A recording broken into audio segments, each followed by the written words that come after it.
Good evening. Welcome to the December 10th, 2018 Jurupa Unified School District Board of Education meeting. This first meeting here is going to be our annual organization meeting. Roll call, please. Here. Here. Here. Here. Okay. This year, each school district is required to hold an annual organization meeting on a date between December 7th, 2018 and December 21st, 2018. At the November 5th, 2013 meeting, the board announced its annual organization meeting to be combined with the December 10th, 2018 regular meeting, and as such, a certification form was sent to the Riverside County Office of Education. Other code provisions regarding organization are included in the backup materials. And now we will, myself and Ms. Stratford and Mrs. Regal will come down to the podium for our ceremonial oath, which this year, as he's done in the past too, Dr. Wendell Tucker from the Riverside County Office of Education member. Please join me now. Thank you, Mr. Garcia. And as they are joining me down here, welcome to everybody and a happy holidays. Especially greeting and congratulations to those of you that are receiving your awards tonight, or awards, recognitions, and all the administrators that are here with you. I look forward to this opportunity every 2 years, and will continue to do so as long as I get reelected to the County Board of Education. It's my privilege to swear in members of newly elected members to your board. So if you'll raise your right hand, I do solemnly swear that I will support and defend the Constitution of the United States and the Constitution of the State of California against all enemies, foreign and domestic, that I will bear true faith and allegiance to the Constitution of the United States and the Constitution of the State of California, that I take this obligation freely without any mental reservation or purpose of evasion. Too many words. And that I will and faithfully discharge the duties upon which I am about to enter. Congratulations, Mr. Garcia.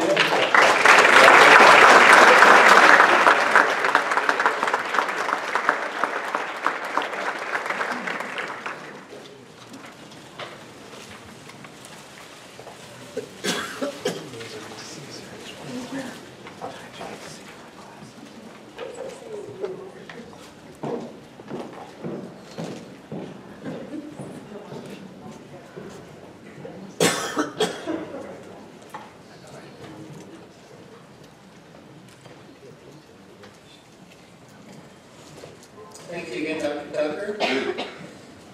Now we're on to item A, elect board president. Trustee Charles. State law requires election of a president, and board policy requires election of a president and clerk.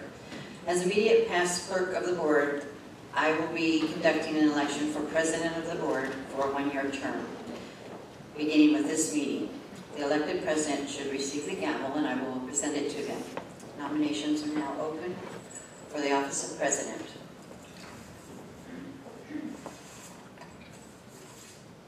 Does anyone want to nominate someone? Sure, I'll nominate Mr. Robert Garcia for the office of president.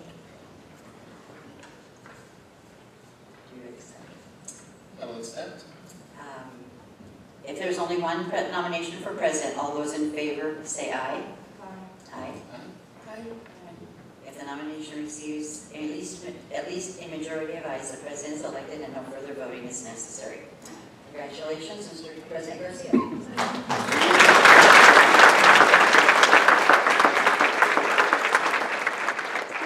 you, Mr. Chard, and thank you to the board for giving me the confidence again for another year. Hope I don't let you down. Okay. Now, nominations are now in order for the office of clerk of the board for a one-year term, beginning with this meeting. Do I have any any nominations?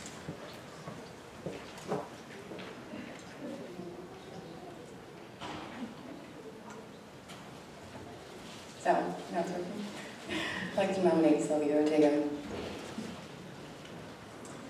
Ms. Ortega, I accept. do we have any other nominations? Okay. Hearing no other nominations, all those in favor of Ms. Sylvia Ortega, please say aye. Aye. Aye. Any opposed? Okay, well, congratulations, Ms. Ortega.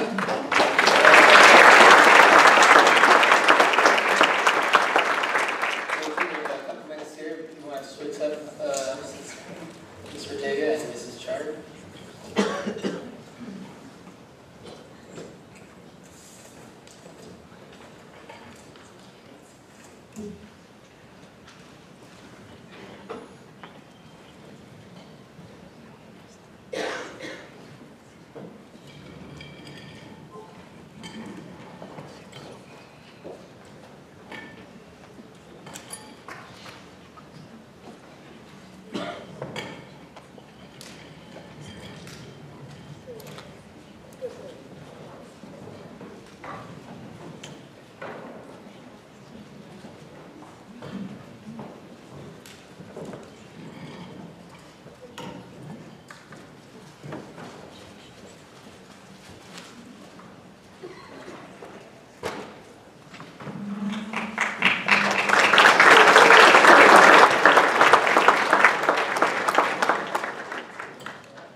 I want to say thank you, and thank you for my board colleagues for giving me the confidence to do that as well, and hope I can fill some big shoes from trustee Ms. Linda. Thank you.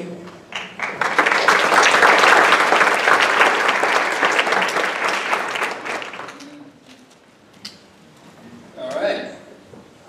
Item C, select day, time, and place of regular meetings. Mr. Duchamp. Included in your backup materials is the calendar for the date, time, and place of regular meetings of the board. A motion is in order. So moved. Second. Second by Ms. Ortega. Any questions or comments? Okay. Let's call for the vote, please.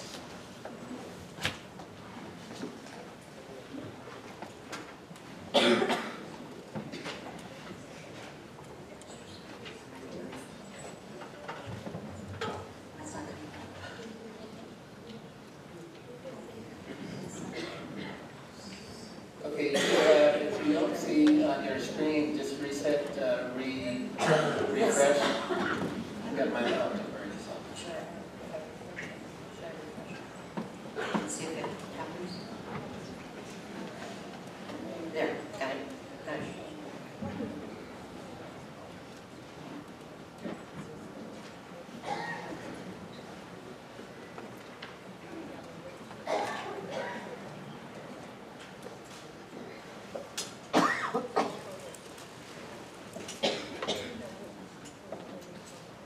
Okay, let's just do a roll call vote on this one. Yes. Yes. Yes. Yes. Yes. Thank you. Item D, select representative for annual county committee on school district organization election. Mr. Duchamp. Thank you, President Garcia. The role of this person is to go once a year to an annual meeting and elect members of the Riverside County Committee on School District Organization. Must be selected by the board. Nominations are in order. I would like to nominate Mrs. Bradford. Mrs. Bradford. Will, okay. Yes, thank you. I accept Okay. that. All right, any other nominations? All right, thank you. Let's call for the vote, please. Oh, by consent. consent. Does everybody agree with that? It's good, okay. All right, congratulations, Ms. Bradford. All right. Item E, certification of signatures. Mrs. Ford. Thank you. Education code requires a certification of signatures form be completed following the annual organizational meeting of the Board of Education and returned to the Riverside County Office of Education. Administration recommends the certification of signatures in the backup materials be approved. Thank you.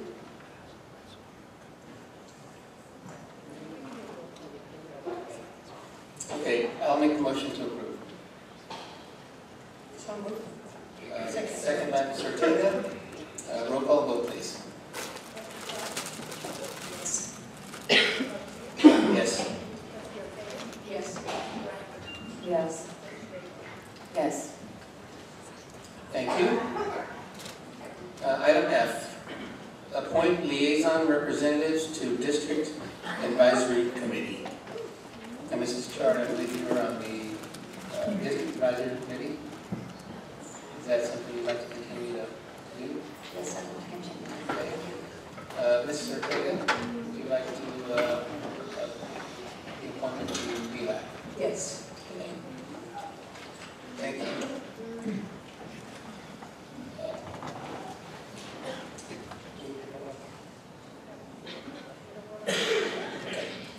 All right, and that's it for the first meeting, so we'll go ahead and adjourn that.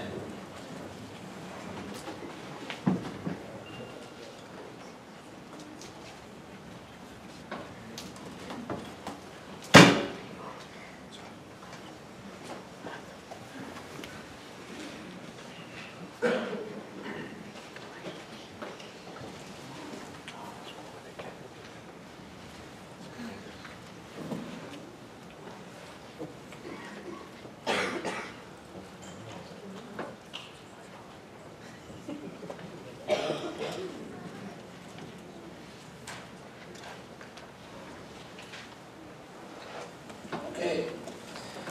Thank you, and welcome to the December 10th, 2018 Jurupa Unified School District regular board meeting. Roll call, please. President Garcia? Here. Trustee Ortega? Here. Trustee Char? Here. Trustee Bradford? Here. Trustee Rayford? Here. Camille Lucille? Here. For Sarai Hernandez absent and Jasmine Slade. Thank you.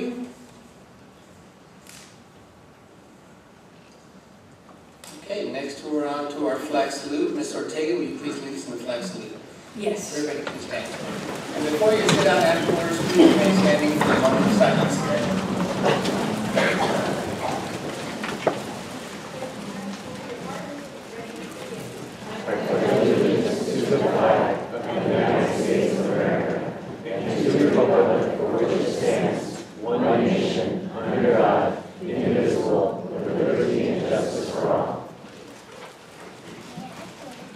Okay, please remain standing for a moment.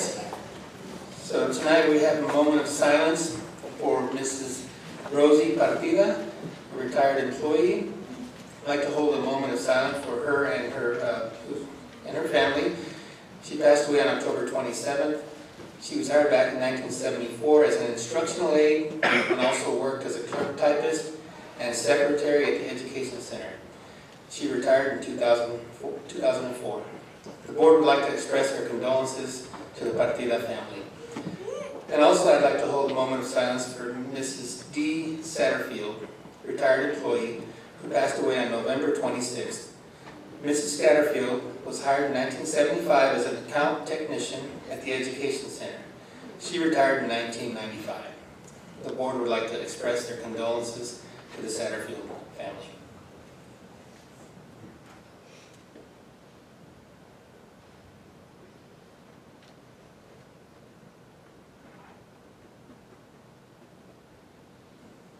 Thank you. Please be seated.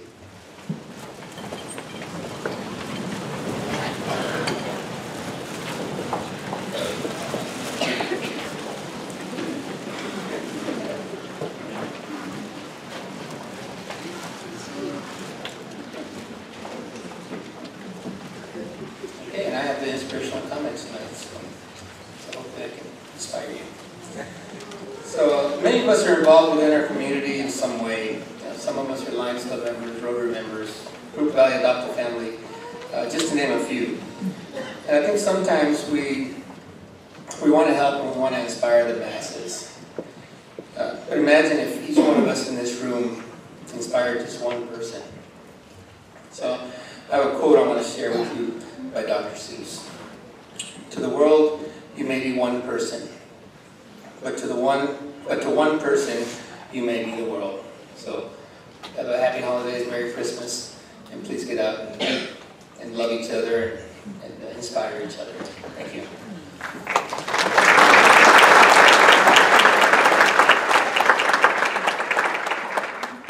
Okay, we have no reports from closed session.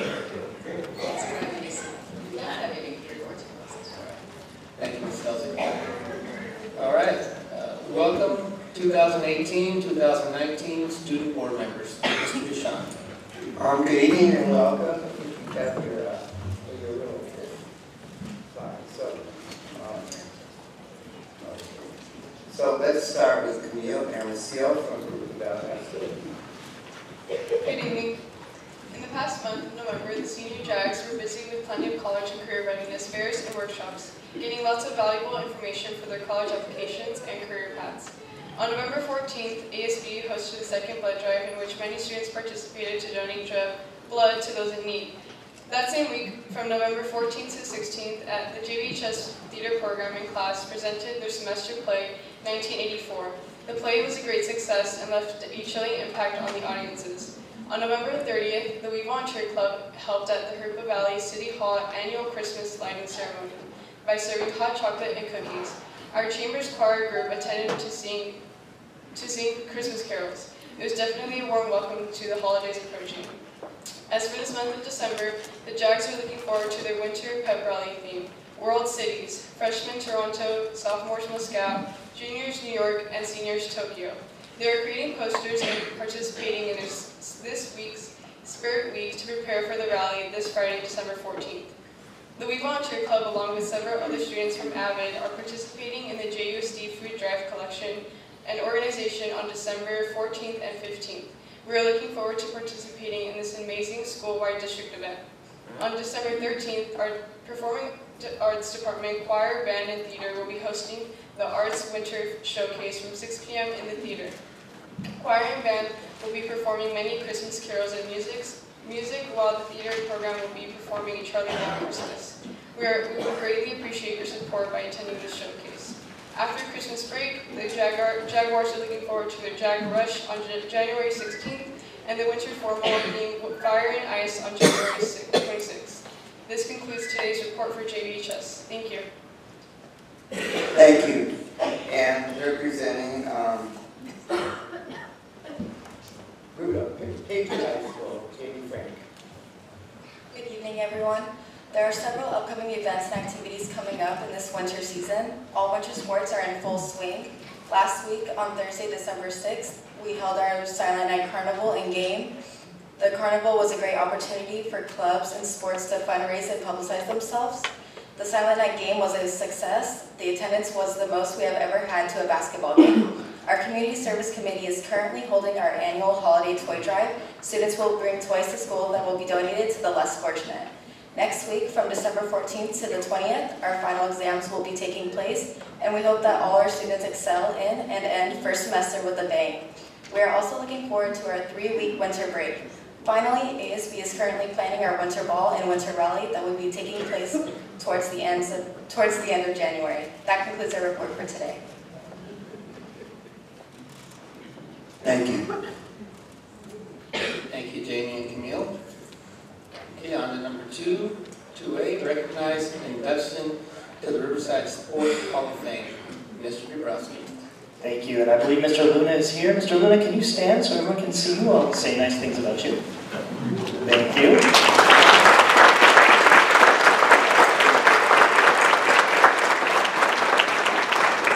So the Riverside Sport Hall of Fame honors athletes, coaches, athletic administrators, and community leaders who have brought fame or honor to the city of Riverside, and I might add, the city of Jurupa Valley.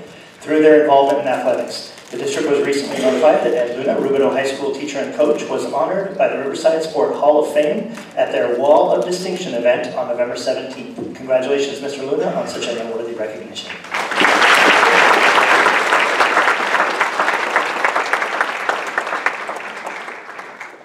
Congratulations, Mr. Luna. To be recognized Jurupa Middle School teacher, Mr. Jurupa. Thank you. I didn't see Mr. Gomez, but if you're here, could you stand? There he is, okay.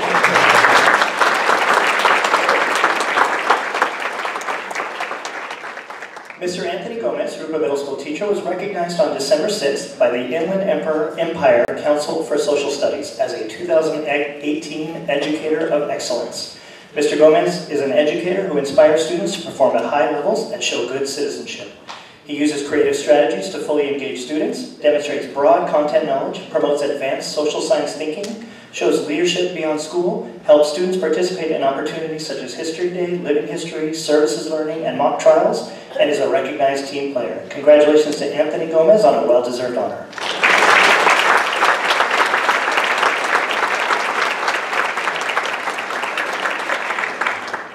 Congratulations, Mr. Gomez.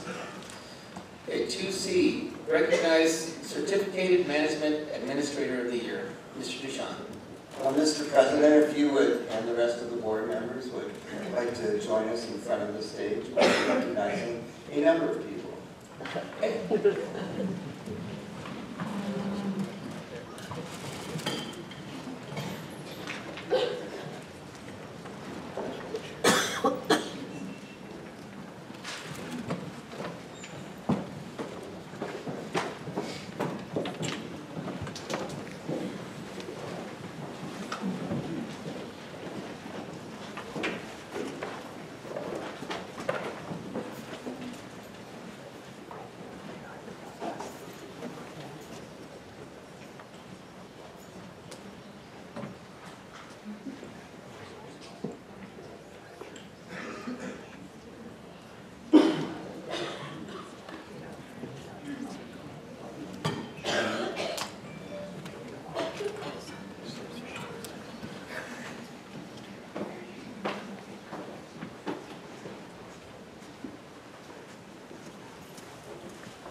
Good evening. My sheet notes just fell on the floor. Thank you all for being here. This is an exciting evening. So we are going to start out and recognize our Certificated Manager of the Year. So it's my pleasure to bring forward our Deputy Superintendent, Ms. Tammy Elsick.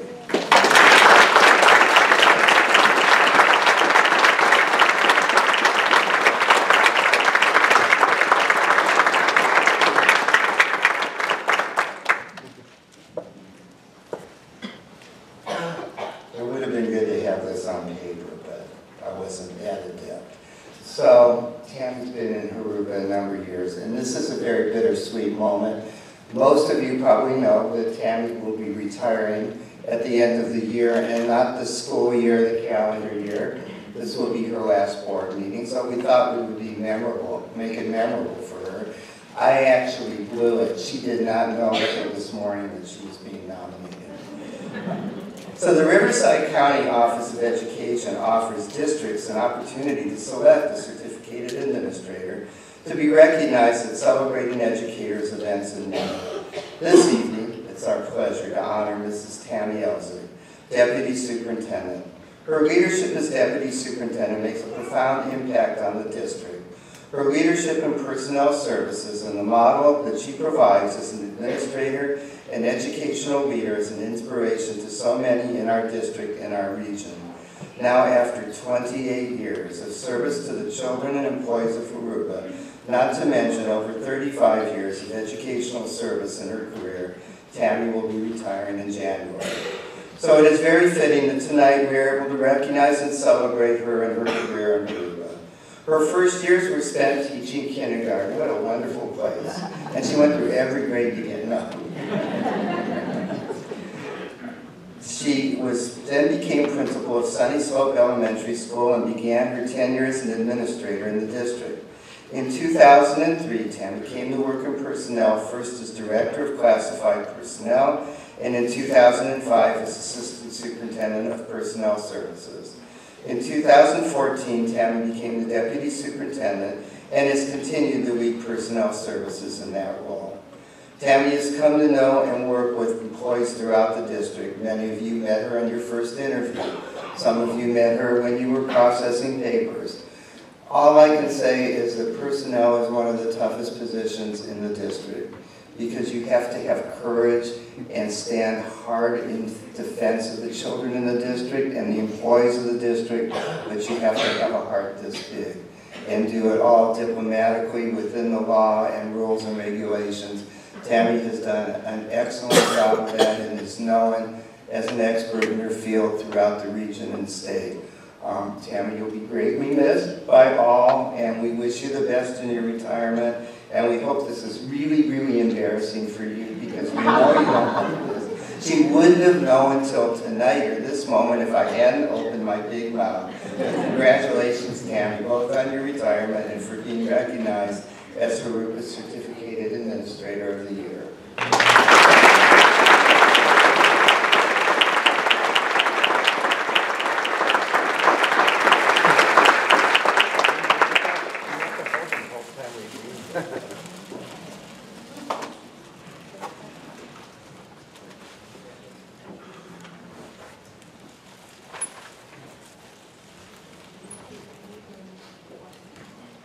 Well, you gotta hurry up because your duties are not through. You have the next item on the agenda.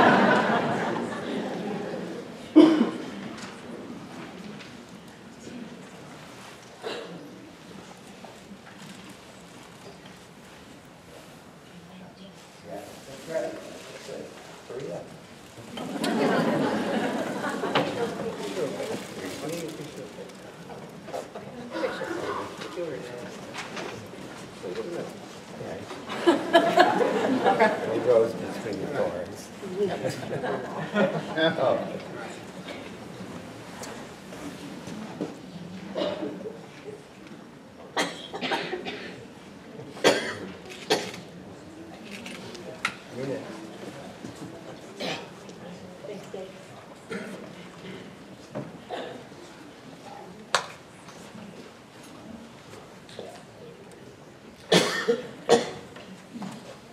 Roll off. I forgot my glasses too.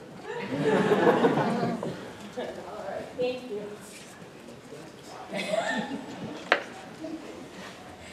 All right, next up is Classified Management Administrator of the Year, and we are recognizing Jeff Lewis.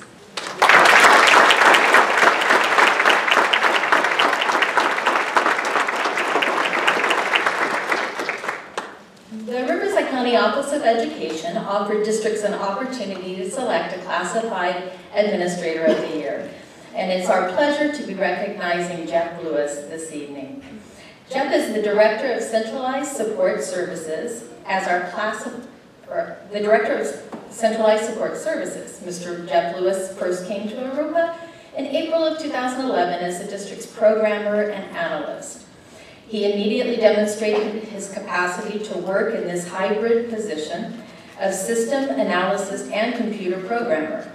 It was in this role where Jeff's propensity for consulting and genuinely listening to the needs of the district and school staff development. After serving as programmer analyst, Jeff made the leap into management as the district's network manager. Jeff installed and maintained all aspects of the district's WAN and LAN. Time to retire. Okay. He managed the technical team and provided system training and support. As a key member of the technology department's management team, Jeff refined his management abilities, problem solving, and project management skills, which he parlayed into his current position as Director of Centralized Support Services. Since June of 2015, JUSD's Centralized Support Department has been under Jeff's leadership. Often, centralized support is seen strictly as clerical. However, Jeff's vision has established a department with a strategic focus, superior customer service, business efficiency, and strong district, school, and vendor relations, all of which contribute to the district, schools, and partner organizations. Jeff's commitment to his staff, the district, and the entire school community is unmatched, and it is our honor to recognize him as the Jurupa Unified's 2018-19 Classified Manager of the Year.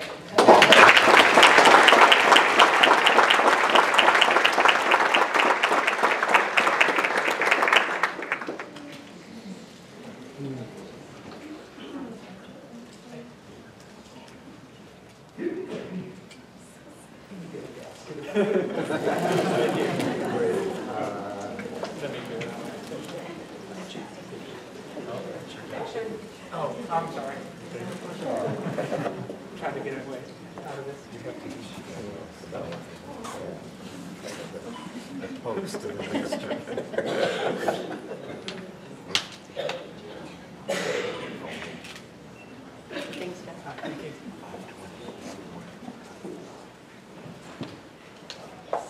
I have kind of a major investment in this next person. The Riverside County Office of Education offers districts an opportunity to select a confidential employee to be recognized at Celebrating Educators in May. This evening, it is my pleasure, it says our pleasure, it is really my pleasure to honor my boss, Ms. Denise Collins, who tells me what to do, when to do it, and how to do it.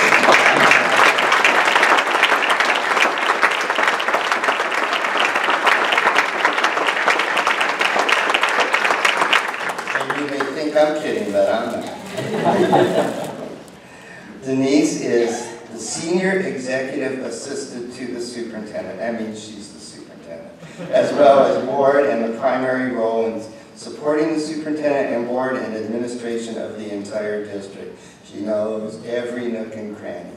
She daily demonstrates what a cornerstone she is for the functioning of the school district, including managing the superintendent's office, coordinating and scheduling meetings, trainings, conferences, events, receiving grants, receiving guests, visitors, and calls to the superintendent's office. And I have to tell you, we only get nice calls at the superintendent's office. And I have never once seen this woman lose her temper that I know she has a golf club in her truck. Denise often serves as a communication hub in incidents throughout the district and for administrators, trustees, and the superintendent to keep on top of the latest developments with a given issue. Through all that, somehow she maintains a calm demeanor and is able to expertly collect and distill all of the facts so that administration, which can make sense, understands them, right? I don't always understand all the facts. Can make the best decision and act on it. Her active support for both the superintendent and the board of trustees is invaluable, including all that she accomplishes in coordinating all the behind-the-scenes details for each and every board meeting. As though that was not enough, Denise supports a number of activities for the district and community. She's headed the district picnic committee, puts together the holiday receptions, schedules our choirs for the Chamber of Commerce and Rotary, supports the Lion and Rotary Clubs with arrangements for the Jurupa Valley Food Fest, has supported the Chamber of Commerce with many events. For her commitment to the district and community, Denise is very deserving of being recognized as the Confidential Employee of the Year. It is with the utmost pleasure that we honor Ms. Denise Collins as the 2018 Confidential Employee of the Year. Thank you.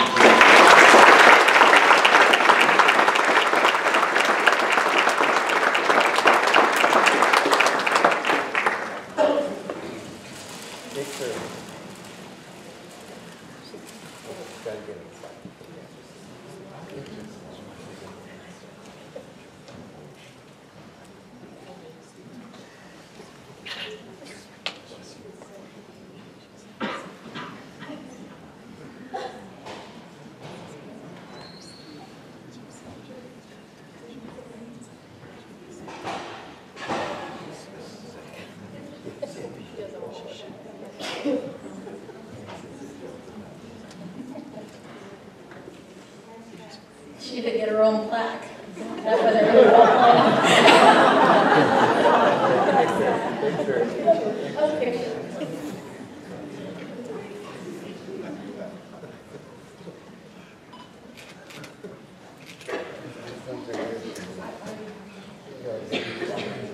Get order on flowers.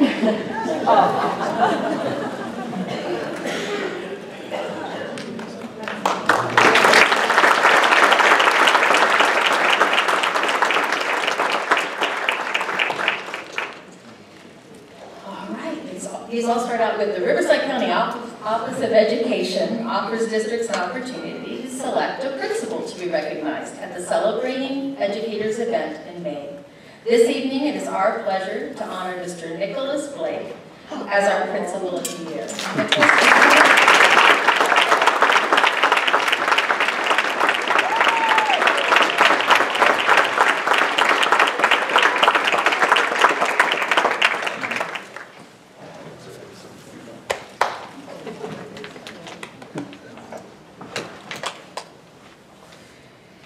As a leader of Mission Middle School, Nicholas is a leader of conviction, passion, and vision. He engages all stakeholders in the pursuit of Mustang excellence, both inside and outside the classroom, and the results speak for themselves. For example, this past school year, the CAS scores for Mission's student cohorts increased by both in both ELA and math, including a district high among all secondary, middle, and high schools. And that district high was in ELA. Nicholas is a true instructional leader who rolls up his sleeves and sits side by side with his teachers and staff to analyze data, learn best practices, and problem solve. Nicholas knows good instruction, and he works collaboratively with his staff and colleagues and district leaders to create a school environment that makes us all proud. Nicholas is courageous, innovative, and trustworthy. And he is also making a tremendous positive impact for the educational community of Jurupa. It is with the utmost pleasure that we honor Mr. Nicholas Blake as this year's 2018 Principal of the Year. Congratulations.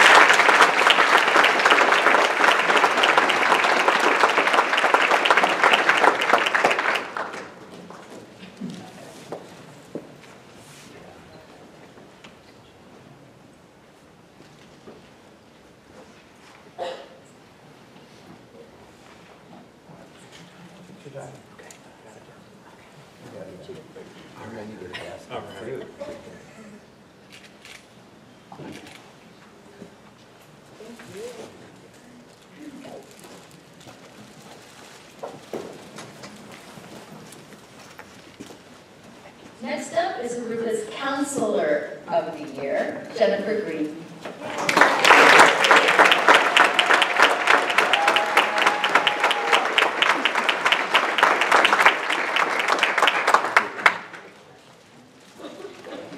So this Counselor of the Year award goes to Jennifer Green. People often refer to high school counselors as the mothers and the fathers of the students on high school campuses. This is definitely true for the students Mrs. Green works with at Patriot High School. Just like a mother, Jen showers her students with the compassion, empathy, and high expectations for their academic and personal lives. Her students and parents rely on her to help them navigate the challenging obstacles that they face. She goes well beyond the basic scheduling and monitoring of student progress for her students by taking time to truly learn all she can about their students, and that she can guide each one of them, and that does guide them to pursue his or her greatest goals. Jen takes responsibility for learning all there is to know about the requirements for a variety of post-secondary opportunities so that our students are prepared for the university, community college, trade program, military branch, or a career path that will meet their needs beyond high school. Mrs. Green demonstrates learning without limits in all that she does to make sure that the students she works with, they know they have a counselor that they can rely on during, beyond, and beyond their high school years. It is with the utmost pleasure that we honor Ms. Jennifer Green as this year's 2018 Counselor of the Year.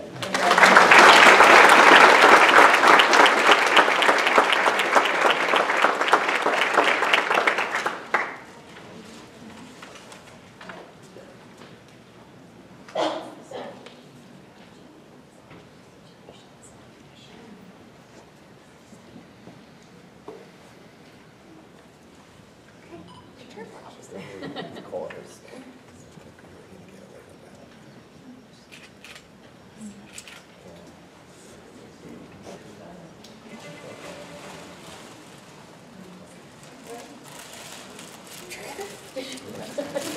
Help there.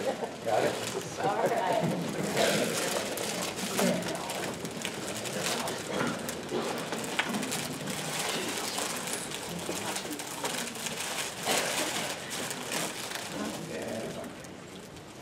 So it is now time to recognize the Site Support Employee of the Year.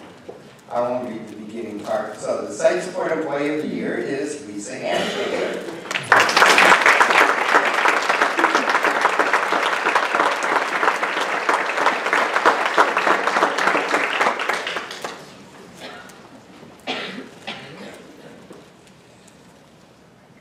As Jurupa Unified School District's curriculum teacher on special assignment, Lisa directly supports our K-12 teachers and student learning through her units of study work.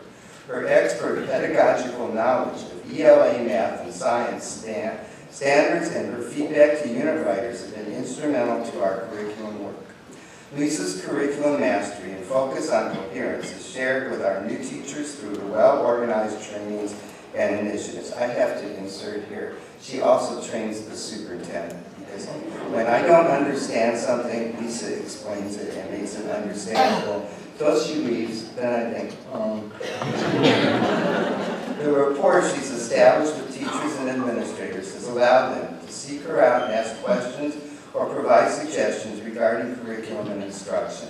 Lisa is a dynamic systems thinker, and her approach to problem solving has helped to identify solutions that have been impactful to all our stakeholders. She is relentless in asking questions which ultimately generate great ideas. It is with the utmost pleasure that we honor Ms. Lisa Hansen as this year's 2018 Site Support Employee of the Year.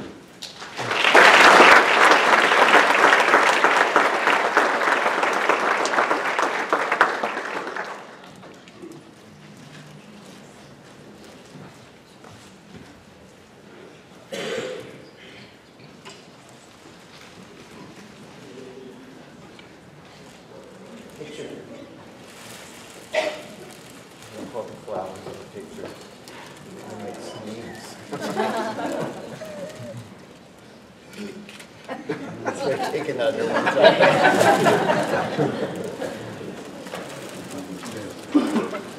So now is probably a fitting time to bring up the new rookie quarterback in personnel. It started, but doesn't officially start at the end of the year. Mr. Daniel Brooks will be assisting Mrs. Elzig and myself in recognizing our classified people or persons of the year. And I have to say, this is one of the favorite things I do all year, so you'll forgive me if I talk for a minute. Many of you who are classified employees, the public never sees. You work silently sometimes.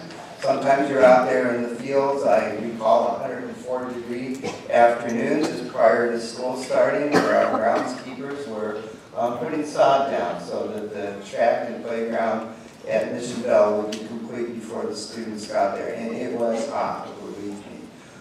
Sometimes it's a custodian who works with a school club that nobody knows about, not part of his or her job duties. Sometimes it's the people that pay you all, so we really appreciate that, and myself included.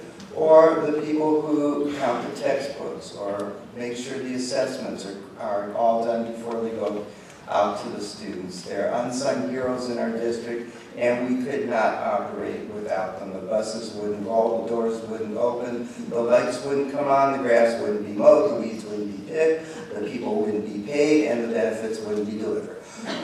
So, it is with great honor and humility that we are about to recognize our classified employees. But first of all, can we give an applause for all of the classified employees?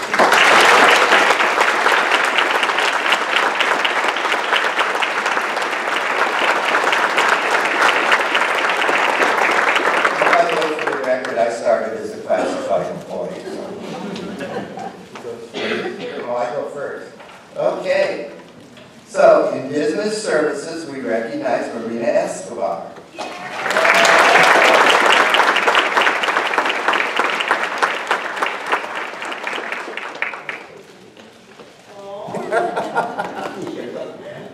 I have a little thing I've been hassling Marina about, but we won't talk about it here. Marina Escobar joined Business Services team in October 2017. As one of our clerks in centralized registration, she has become a role model for our Parent Center staff. By demonstrating dedication and professionalism, she has earned the respect of her colleagues. She volunteers to assist whenever the need arises and is always focused on doing what it takes to get the job done and done well. Marina is customer service oriented, greets parents with a smile, and sends them on to their new school with a thank you and words of encouragement. So oftentimes, she and the other people in the Parent Center are the first contact anybody has with our district. We are grateful to Marina for choosing Business Services as her new home. Congratulations.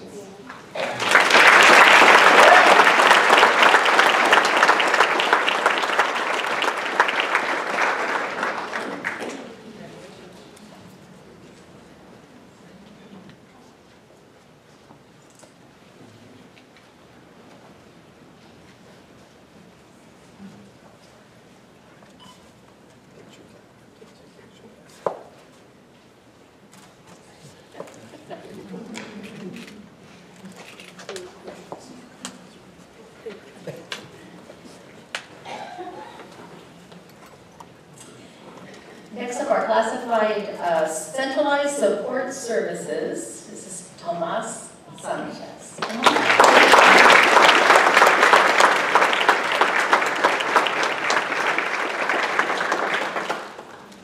We have to go through that part.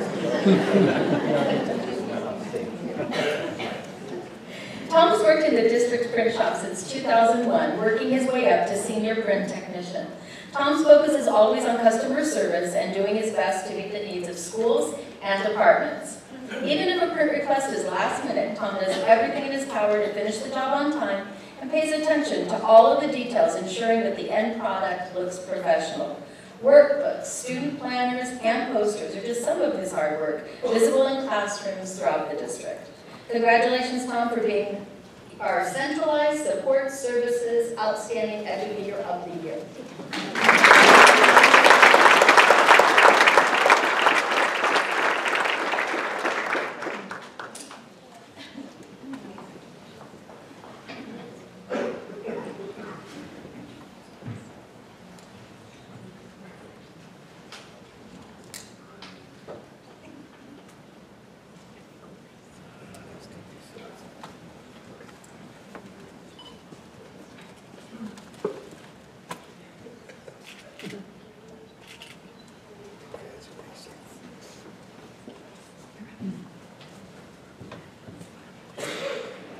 Next up for education technology is Augustin Gus Hernandez. Is Gus here? Well, I'll read for him anyway. I worked with him at Rustic Lane and West Riverside. It was amazing. Not too many people can boast about being the on-site tech support for 3,777 students and 295 staff at 7 different sites. The Education Information Technology Department classified Employee of the Year, Mr. Augustin Hernandez Camp. Augustin, or Gus, as he's better known, is our masterful computer support technician. Gus is reliable, competent, and responsive to anyone he comes across, often exceeding their expectations and needs. He has excellent problem-solving ability and a passion to keep his skills sharp in the ever-changing technical landscape. We are all grateful for the attentive, patient, and quality support Gus provides each and every day. Thank you, Gus, wherever you are.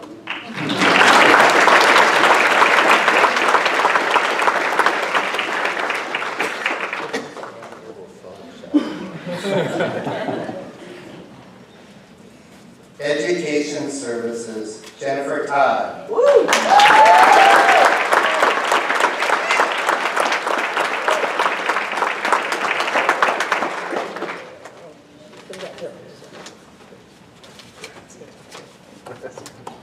Education Services is proud to honor Jennifer Todd, Instructional Materials Technician, as the Classified Employee of the Year.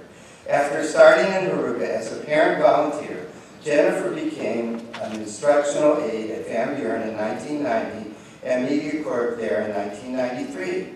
In 2005, Jennifer became an instructional materials technician and has stayed in that role ever since. She meticulously maintains the inventory of the textbook processing center and has assisted with countless textbook adoptions. Just think how many textbooks. You don't want to think about that. Okay. Working above and beyond to make sure students and teachers have textbooks and materials in their hands on the first day of schools. Did you wonder where they came from? Jennifer often provides on-site support and assistance for library technicians and media clerks throughout the district, and many veteran as well as new library staff depend on Jennifer for this support. Congratulations and thanks to Jennifer for her many years of outstanding service to Jurupa. Thank you.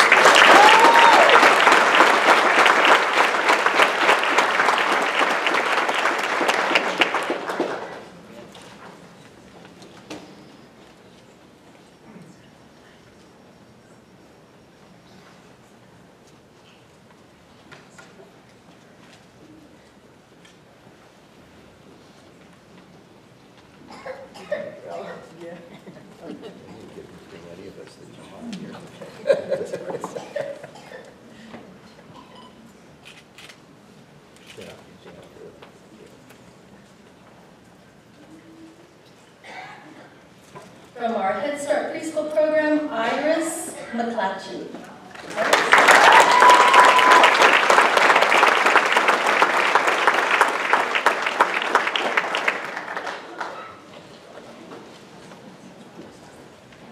The School Readiness Center would like to recognize Iris McClatchy for her dedication and hard work during her 23 years in the Jurupa Unified School District. As a preschool teacher, Iris's energy is refreshing, her enthusiasm is contagious, and her love for her profession is evident in everything she does. She's highly professional and easily recognizes children's academic and socio-emotional needs.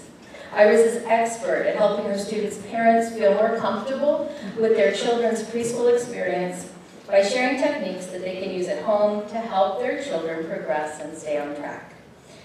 And they end, and this is by your colleagues. We are so proud of you, Iris. Congratulations.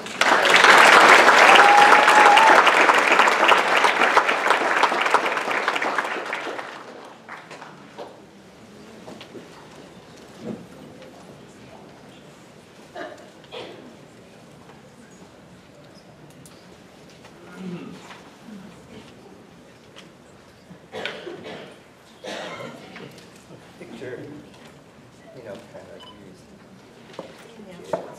You can put this on for your kids. Congratulations.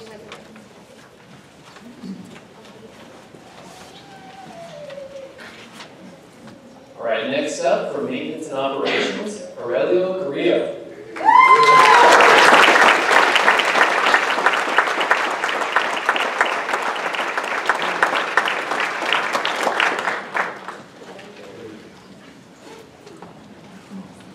As a heating and air conditioning mechanic for the district, Aurelio consistently displays an outstanding dedication to his work.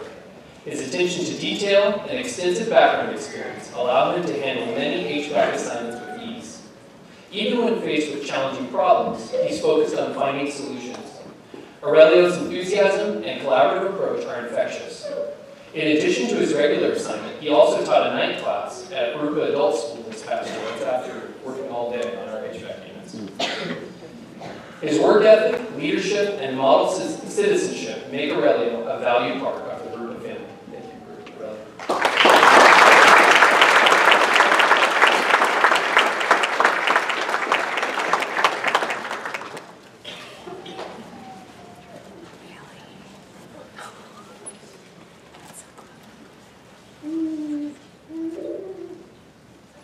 And there's not one of us in this district that hasn't benefited from your work.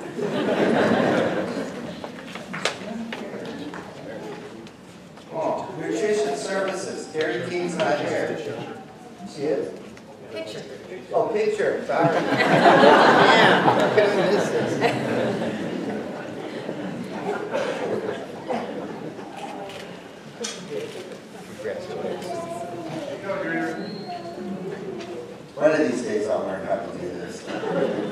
I'm just going to be about Terry too. She does such a great job.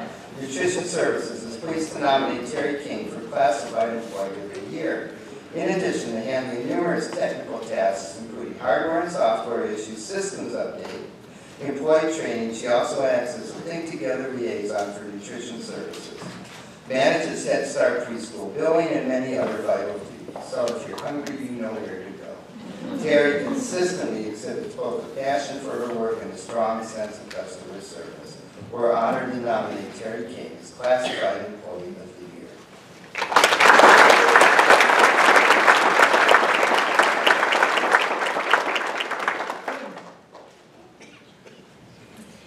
And we're headed for the schools now. First off, Camino Real, Lupita. And I want to pronounce your last name correctly. Where are you? Come on up.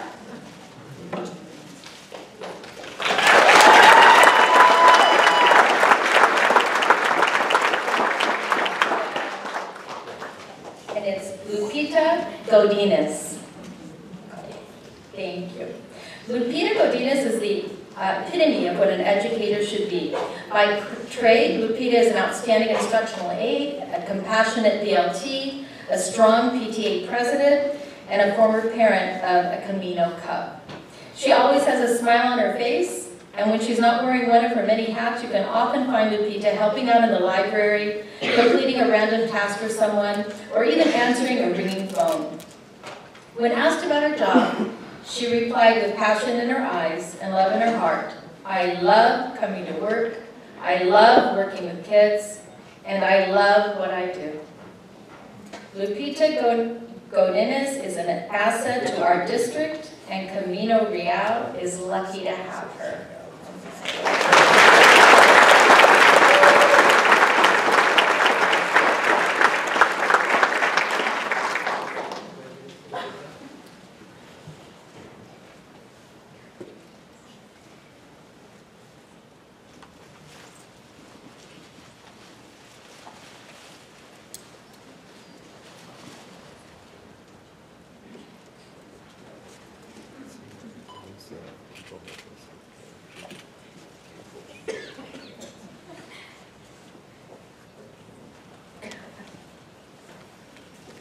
Next up, from Glenavon, Julie Pothier.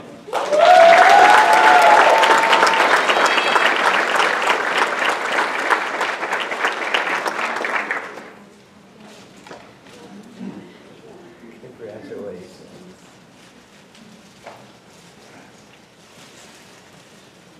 We are proud to recognize Julie Pothier as Glenavon's Classified Employee of the Year. Julie is an amazing person who can multitask without getting frazzled. She helps everyone who comes into the office and is always willing to answer any question.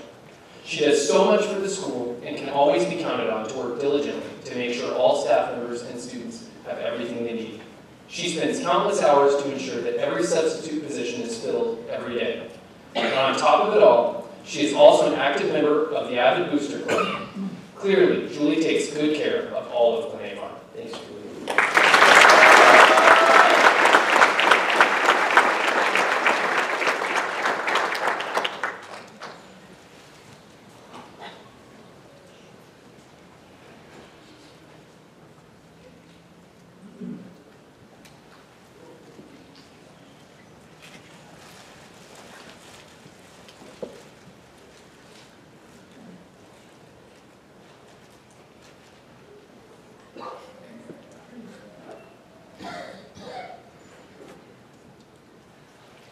Battery just ran out. Battery drain.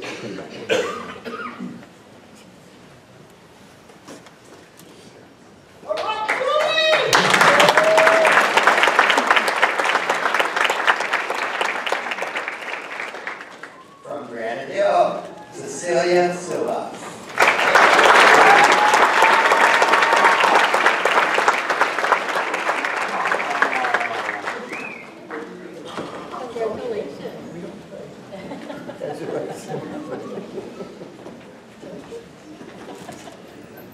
Cecilia Silvas, translator clerk typist, has worked in the office at Granite Hill for 18 years. Could not.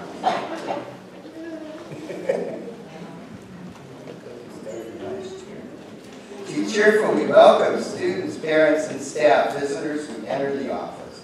Her kind and caring attitude adds to a nurturing and welcoming atmosphere for all. Cecilia goes above and beyond her assigned duties by devoting many volunteer hours in facilitating PTA events, school site council, and ELAC. As a skilled translator, she assists staff with both written and verbal bilingual communications.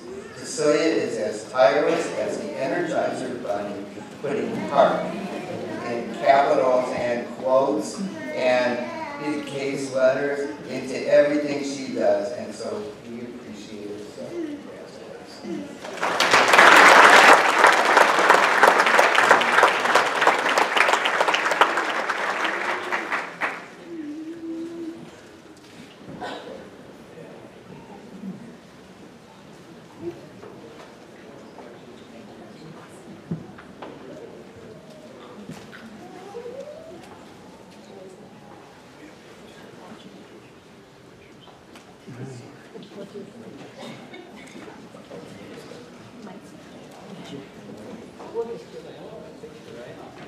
Josh can do any.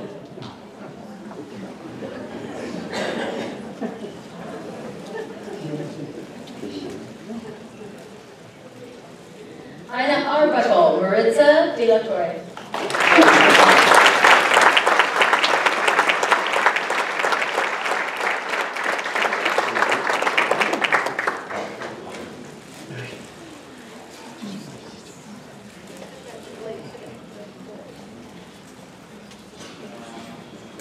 It is with great pleasure that we recognize Maritza De La Torre as Ina Arbuckle's Classified Employee of the Year. Maritza has served JUSD for over 11 years and now is in her 3rd year as Principal Secretary. Her friendly demeanor and professionalism are appreciated by parents, staff, and students alike. She has a multitude of responsibilities, including ensuring that teachers receive supplies and materials in a timely manner. She secures all of the substitute teachers, and she ensures that students and parents are served with great care and attention when they visit the office. Despite her heavy workload, she manages to accomplish it all with grace and poise, while maintaining a healthy sense of humor and perspective. Congratulations, Maritza.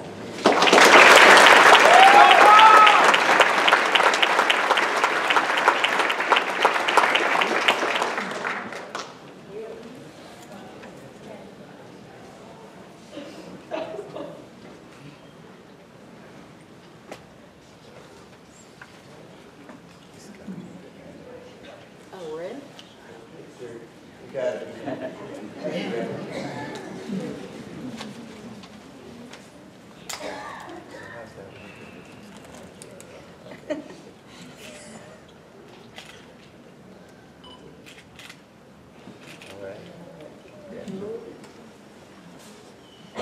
I thought you were done.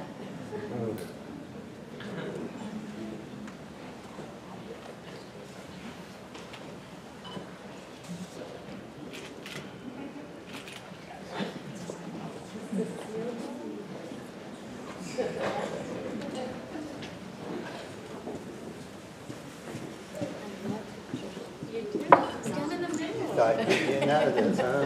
Not so easy.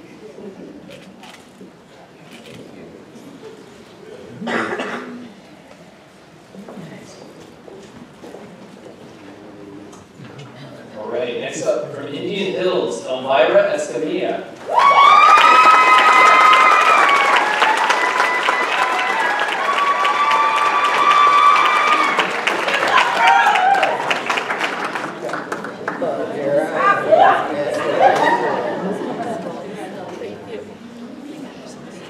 Elvira is the kind of employee that you wish you could clone over and over.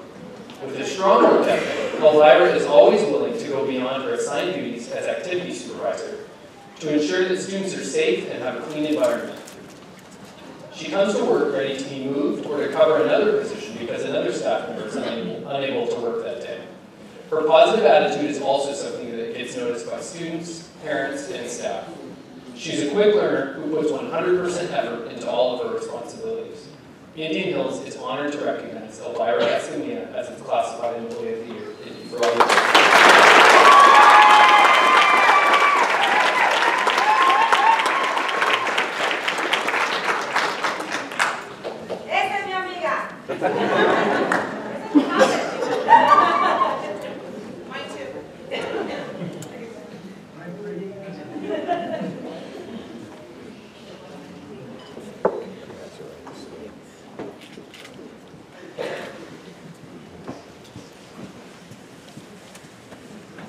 Mission Bell, Annabelle Plata Ortiz.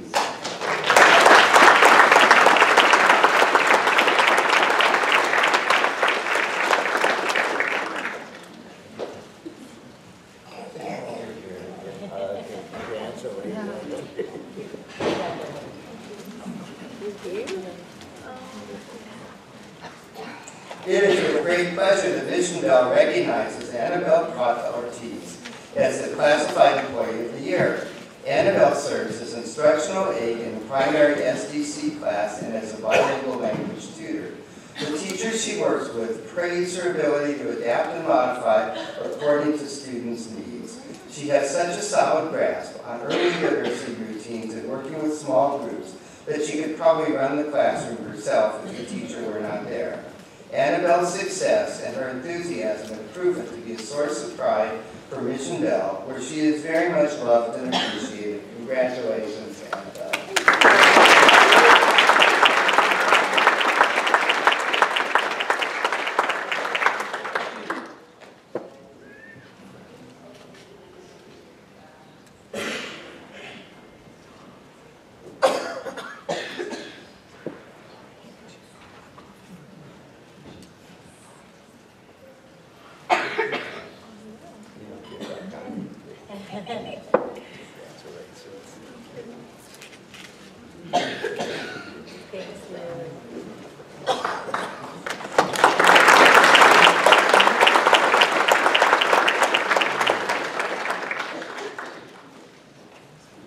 From Pacific Avenue Elementary, Lorena Garcia.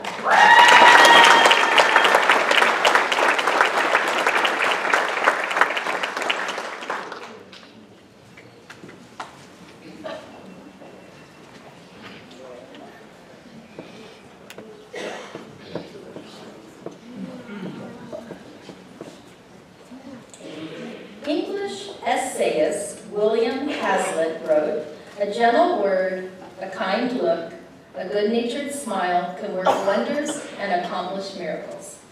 Lorena Garcia is the embodiment of Hazlitt's description. Lorena's gracious spirit and professional manner warms the office at Pacific Avenue Academy of Music. Whether bandaging a boo-boo, interpreting for parents, promoting Saturday school, or completing legal documents, Lorena creates a loving, caring environment with her understanding smile and her supportive words. She works wonders for parents, students, and staff while she remains humble and unassuming. Her gentle heart has the loudest beat on campus because she gives it every day to every person.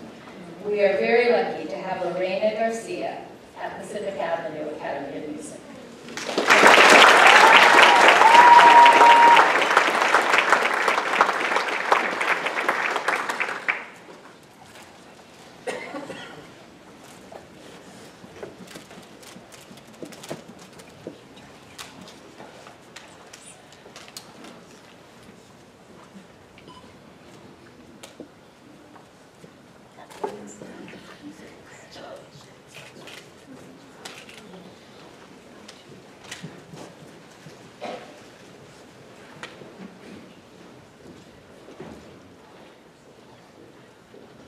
From Pedley Elementary, Lisbeth Moreno.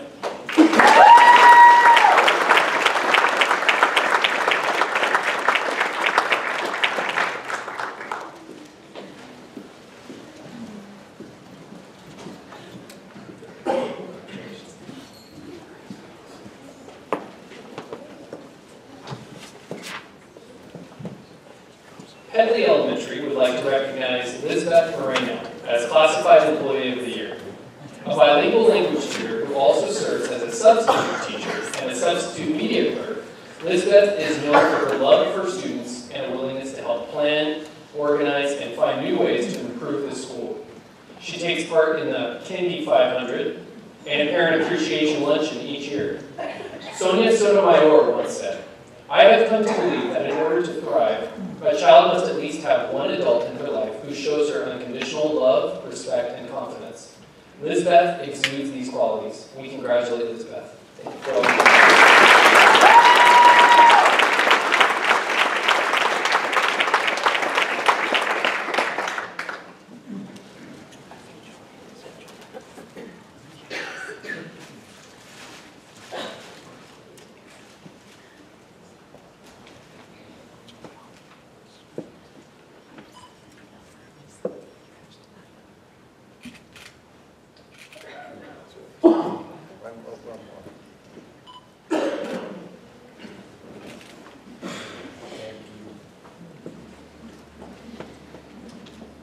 From Peralta, Teresa Lopez.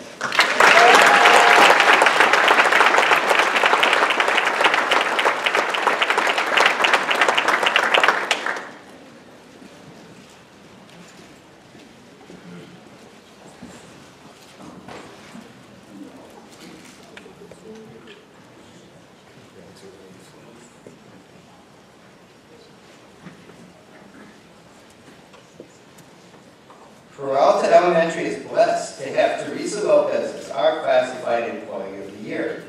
Da Vinci had his Mona Lisa, Led Zeppelin had their Stairway to Heaven, and Michael Jordan had his leading ability and competitive fire. Every artist, team, or school needs a go-to person to ensure success. Peralta has Teresa Lopez.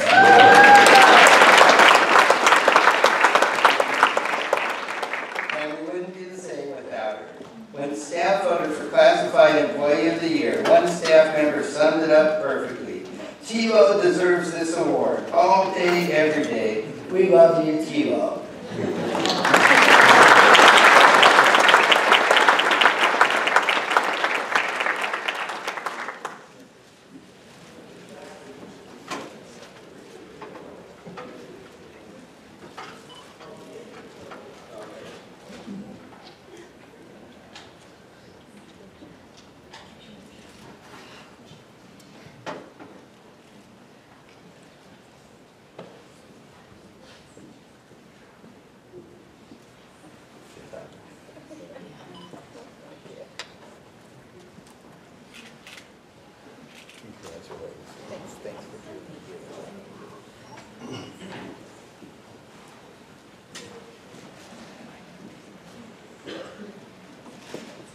From Rustic Lane Elementary, Raylyn Lara.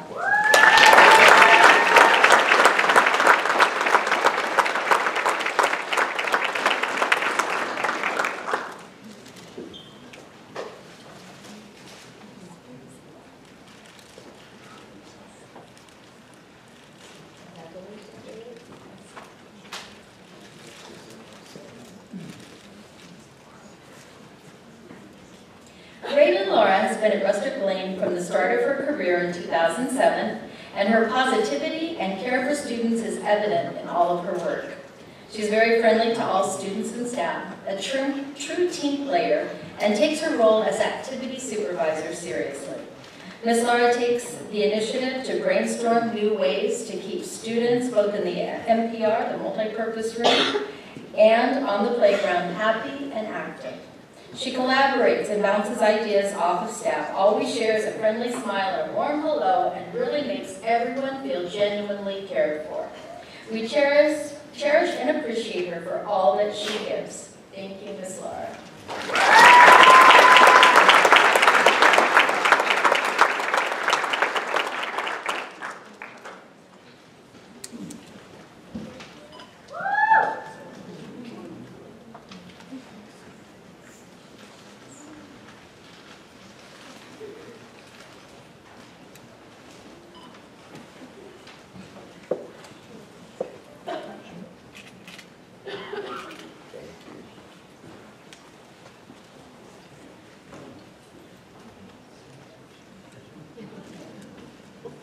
From Sky Country, Nancy Lopez.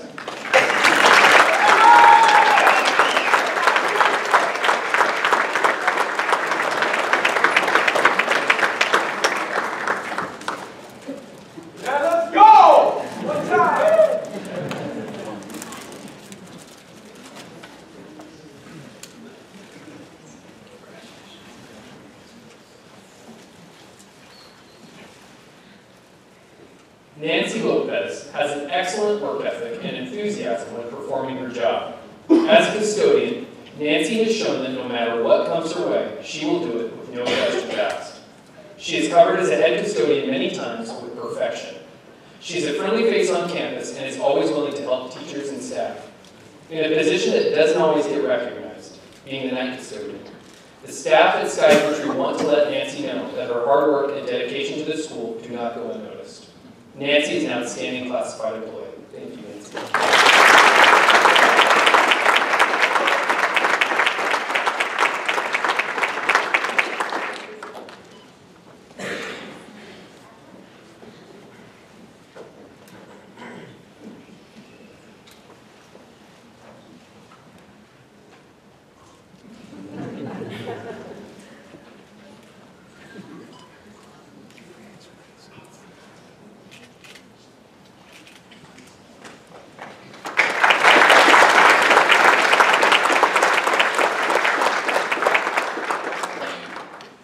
From Stone Avenue, Nicholas Arguris.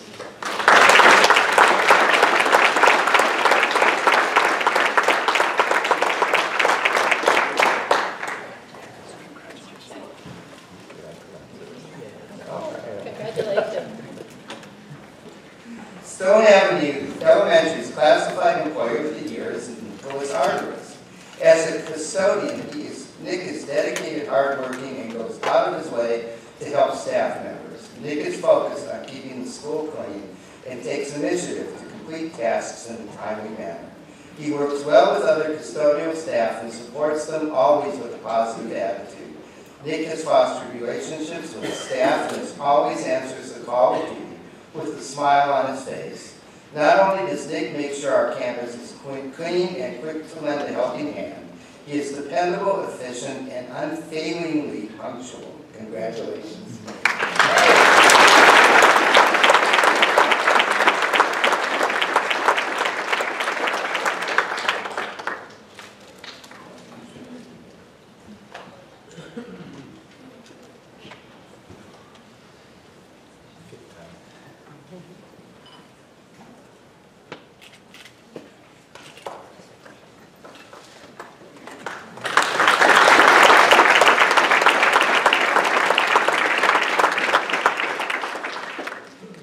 From Sunny Slope Elementary, Tinian Martinez.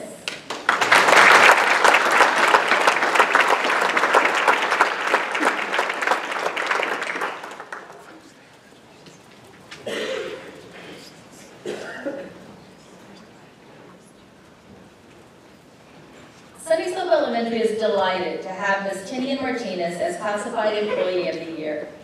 Tinian is a translator, clerk typist, and is one of the smiling faces who greets every person who enters the school office.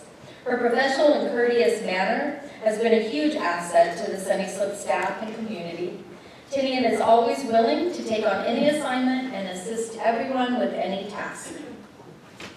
She helps to make Sunny Slope a place that everyone wants to be, and that is why she was chosen as Employee of the Year. Congratulations.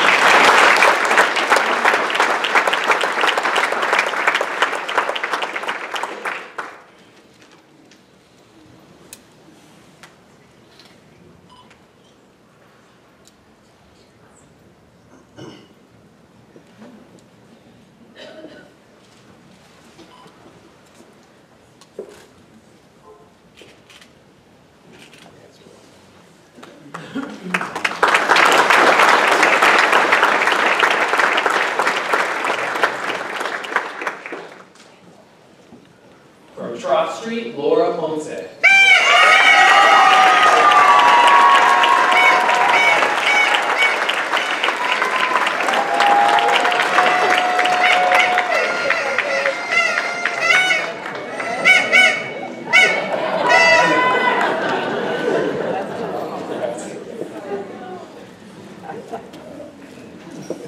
Well, it is with great pleasure that Trot Street recognizes Laura Ponce as Classified Employee of the Year.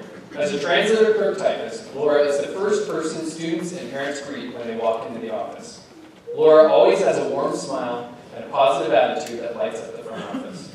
She makes phone calls to parents, communicates SST meetings, and helps with the 100-mile club. She goes above and beyond in communicating positively with students, staff, and parents. We appreciate you, Laura, for your dedication to the community that we all serve.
recognize Sylvia Hernandez as Van Buren's Classified Employee of the Year. Sylvia works both as an instructional aide and activity supervisor and has been a fixture at Van Buren for the past 21 years. When a person spends most of the time in one place, they leave a long, lasting imprint on the culture of the school. She lovingly knows most of the students on a first-name basis and greets every student in the morning with an enthusiastic good morning. When students have an issue, they always know that Sylvia will be someone they can count on to help. Her work in our SDC class allows her to make a difference with students who need extra support. Thank you, Sylvia.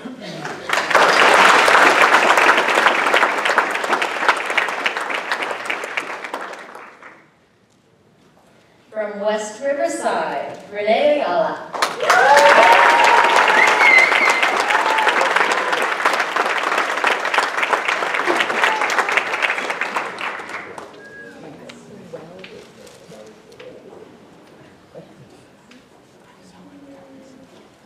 It is a pleasure to recognize Renee Ayala as West Riverside's Classified Employee of the Year. Renee has served as a head custodian at West Riverside for the past 25 years. Correct.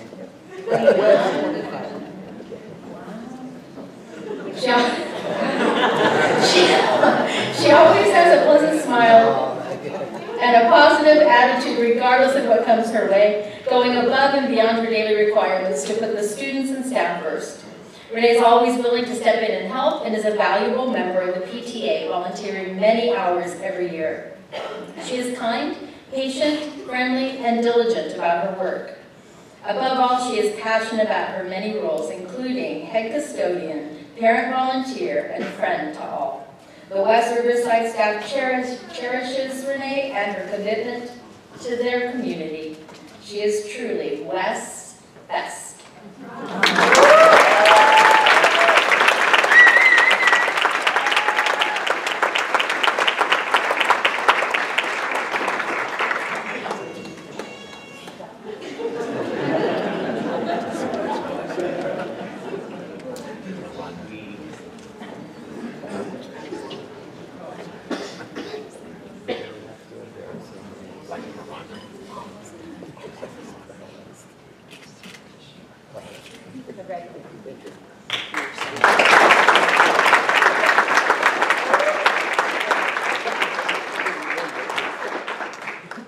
From Del Sol Academy, Sergio.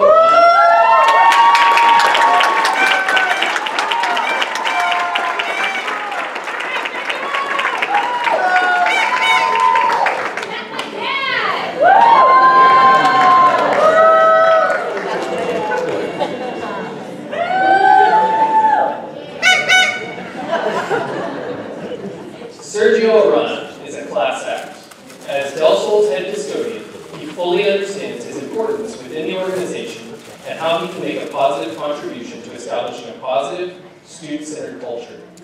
When preparing for and cleaning up after events, helping staff set up classrooms, or answering requests over the radio, Sergio always keeps a pleasant disposition and reminds others it's all about the kids. He has a knack for anticipating the needs of staff and surprising them with what they need before being asked. On September 11th this year, he carried out a particularly touching tribute by arriving at the crack of dawn to line the school driveway with 50 American flags. There was a slight breeze, the flags waved gently in the morning air, and the scene was especially dramatic in the morning. He delayed raising the flag until students and staff had arrived. Then he selected a young girl who helps him every day in the cafeteria to help him raise the flag for that day. We are so proud of Sergio and the work that he does every day. Thank you, Sergio.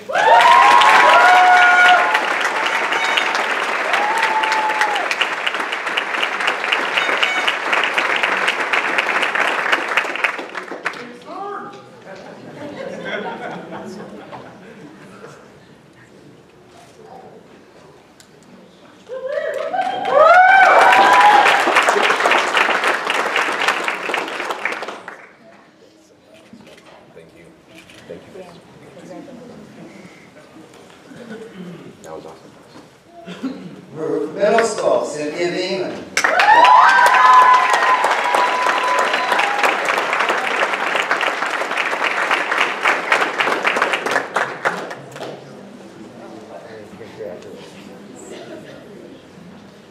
Cynthia Beeman is Jurupa Middle's library technician and a positive role model for students and staff.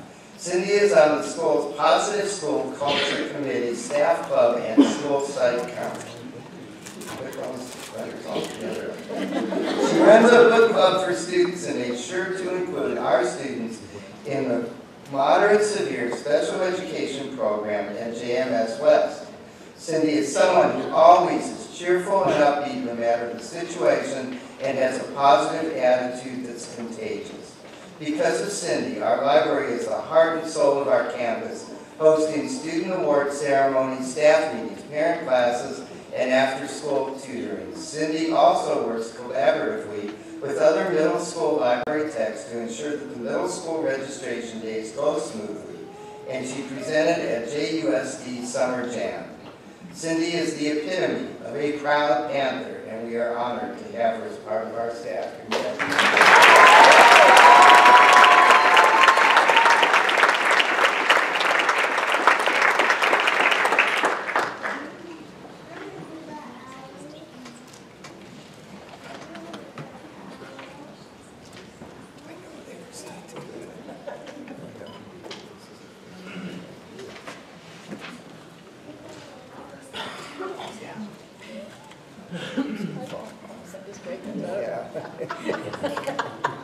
We can avoid that. Oh my goodness. Better do another one. Okay.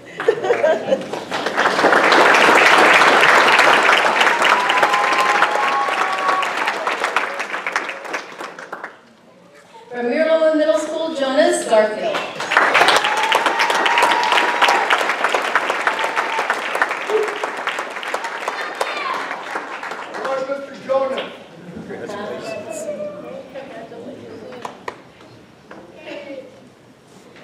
It's a bird. It's a plane. No, it's Mr. Jonas Garfield. As the head custodian, Mr. Garfield has shown outstanding care for Muirlow. He is always on the move, going from the lunch area to the field to the classrooms. He always has a smile while he is working, and his humble demeanor and his will-do attitude have contributed to the overall climate of our campus. Repeatedly, he has been on call and very busy, and yet still found time to help staff, take care of requests, and complete his regular duties. Jonas does his job with a quiet but dedicated work ethic and is selfless in his service. The quality of his work speaks to his character. We are so lucky to have Jonas on our side.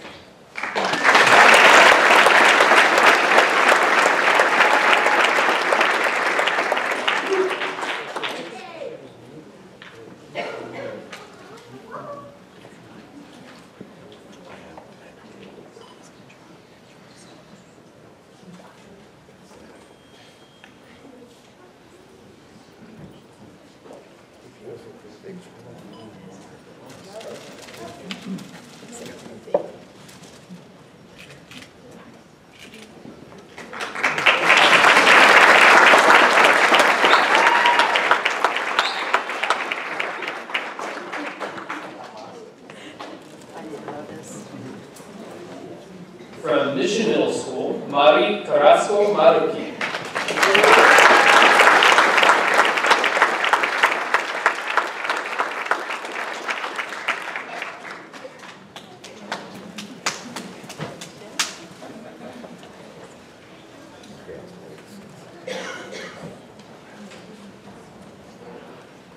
It is with great pleasure and hashtag Mustang Pride that Mission Middle nominates Mari Carrasco Maruki as Classified Employee of the Year. Mari has been a member of the Mustang family since 2016 and is known for her can-do attitude and high standards of performance. She treats everyone with respect and dignity and is a great asset to Mission and the local community. Miss Microsoft Excel Queen performs calculations, VLOOKUPs, and macros, those are all quotes, that would make your head spin, ensures our student records and files are impeccably maintained, and is a quiet force in the office whose effects are felt campus-wide.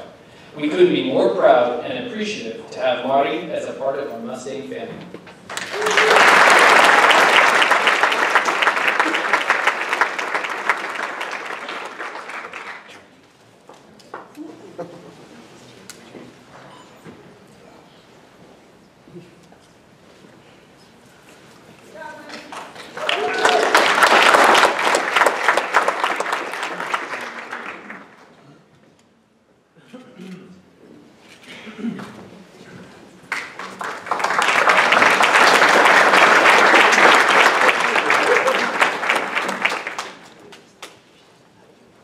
Jurupa Valley High School, Lisa Salvaggio.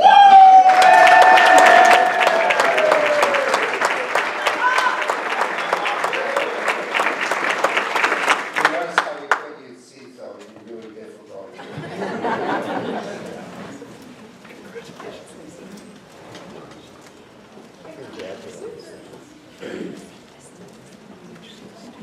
Lisa Salvaggio is an outstanding instructional aide. She is always pleasant and eager to assist anyone who comes her way. What is outstanding about Lisa is her willingness to learn. Lisa demonstrates the importance of being a lifelong learner and actively engages in learning during classroom instruction. She monitors student progress and helps students according to their needs. Her dedication is not only noticed by staff, but by students as well. Actions speak louder than words, and Lisa's actions say she proudly serves so that Jurupa Valley High School students can learn without limits. Congratulations.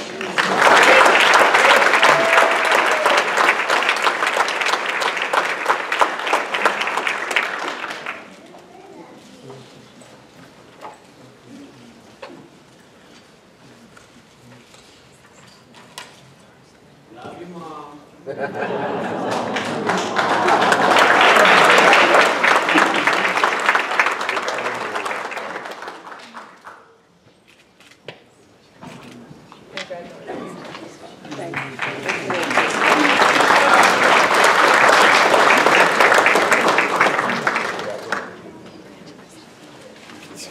From Patriot High School, Polly Heatherly.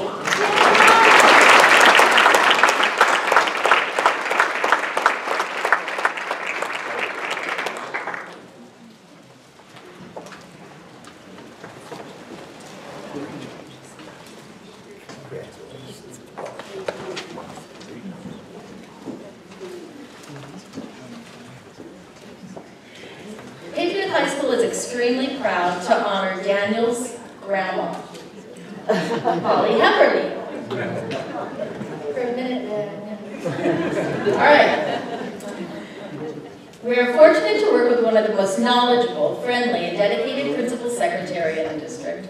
Polly regularly sets aside her work to take care of the needs of every student, teacher, aide, counselor, parent, administrator, vendor, custodian, staff member, or Pittsburgh Steelers fan who needs her help. She's on campus filling sub-positions and sending emails before most have gotten in their cars to go to work.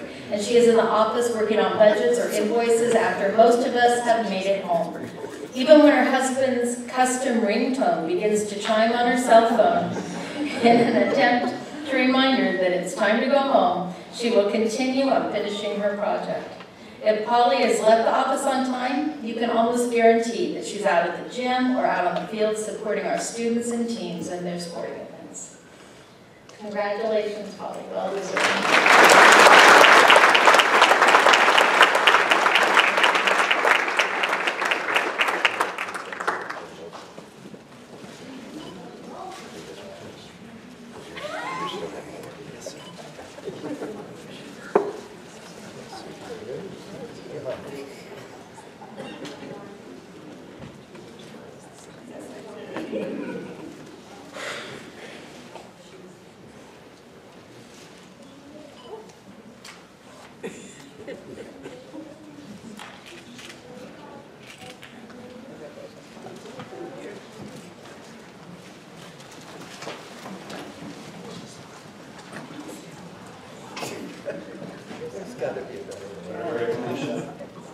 So next up, Jurupa High School, Alicia Jones.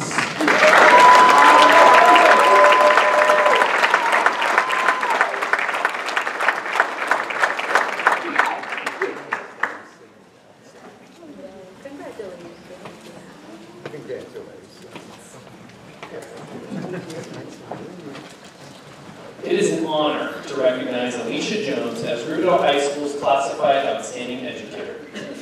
As an assistant principal secretary, Ms. Jones truly makes Jurupa a better place. Going above and beyond her assigned duties, she's the school's jack-of-all-trades, go-to person for information and help with a variety of tasks. Her desk is like a revolving door with endless tasks coming in, one after another, But even if she's already juggling countless things, she will still lend a helping hand to anyone who asks. During a recent office move at Rubidoux, Alicia took the lead role in helping with the move from start to finish. Alicia Jones is an integral part of the Rubidoux High School staff. Congratulations, Alicia.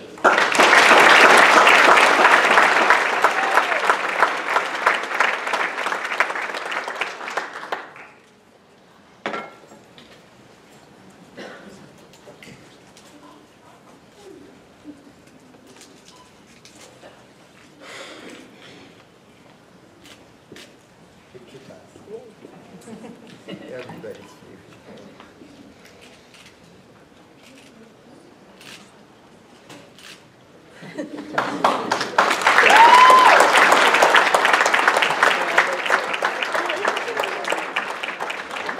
Your mom.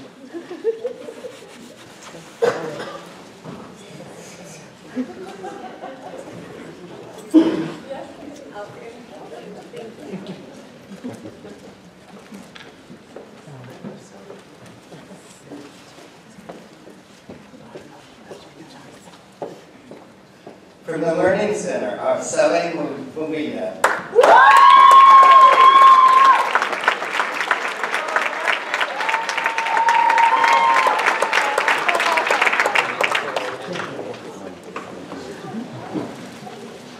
Our Sally Mumina is the classified employee of the year for the Learning Center. Our Sally has a positive attitude and is always willing to help. She treats all of our students, staff, and community members with the utmost level of respect and professionalism, taking pride in everything she is a part of. Her creativity can be seen in any task she takes on. She's a team player who will volunteer whenever needed to help our students and our campus succeed. She works well with other staff members and serves as a role model for both students and other staff members alike. The Learning Center is lucky to have her as a part of our school family. Congratulations, Allison.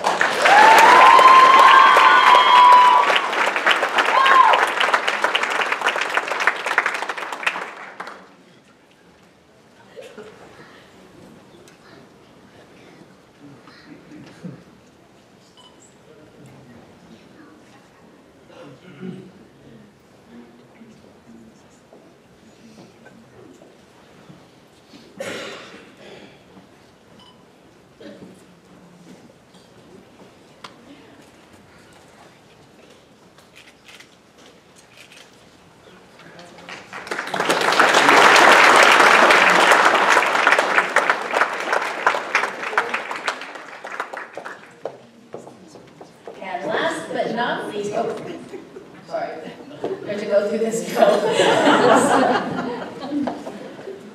Heather, you might want to change the set next time.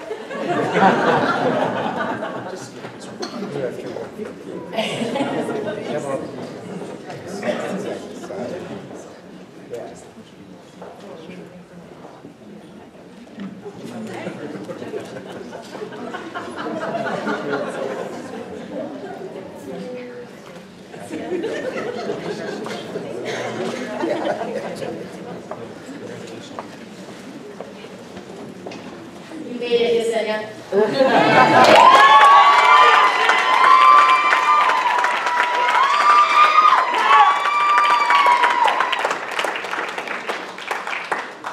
Yesenia Munoz is Nueva Vista's Classified Employee of the Year. While she has done an outstanding job fulfilling the formal job requirements of a registrar, it has been her initiative doing anything and everything in the office that has shown how valuable she is to the team.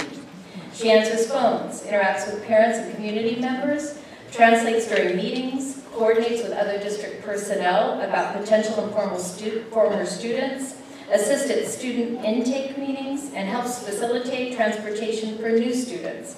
In addition, Yesenia has jumped into aspects of life that promote the school's culture, such as helping with the many graduation ceremonies, helping to set up, cook, and make snow cones. Other duties as a side, right? For students during Fun Friday activities, and Yesenia is a tremendous asset to Nueva Vista.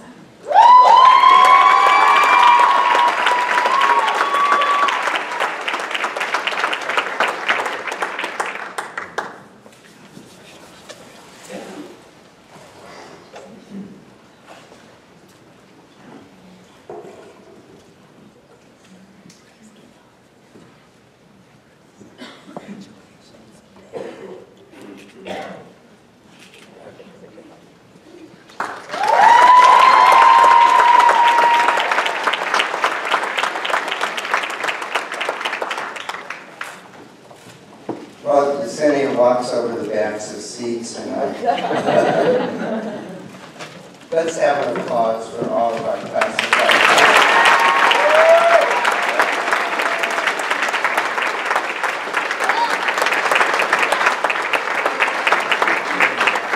I just want to say I am so proud to serve with each of you and the other classified staff that you represent. Oftentimes, you are the first person our students see in the morning, the last they see it when they leave school or leave for home, and many times, often more than anybody they see at home. You're the glue for so many of Farouk's 19,300 and with the 42 students or something close to that. But thank you all for what you do. You hold us together. You make us great. Thank you.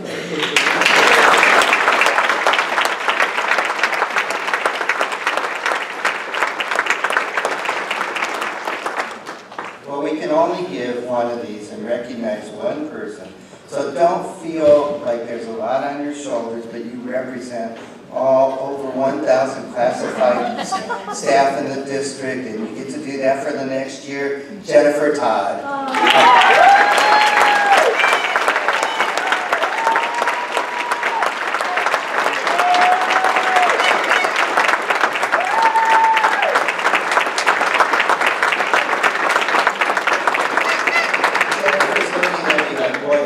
Has a lot of responsibility.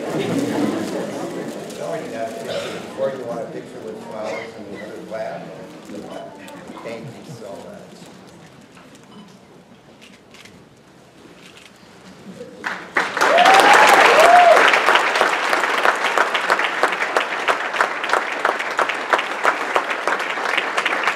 I'd like to invite our board president, Robert Garcia, to say a few words. Thank you, Mr. DeShine. Not sure what else I can say after all that's been said today. You're all fine examples of what makes Jurupa great. And some of you are the face of the district, some of you are work behind the scenes and everything in between. And on behalf of the Board of Education, I'd like to thank each and every one of you for your commitment, not only to our students, but our parents, teachers, and staff. Thank you. And let's take like a 20-minute break. You can congratulate each other and take pictures and stuff. Thank you all for coming. Okay, we ready to get back started? Okay. All right, let's see here. We're on item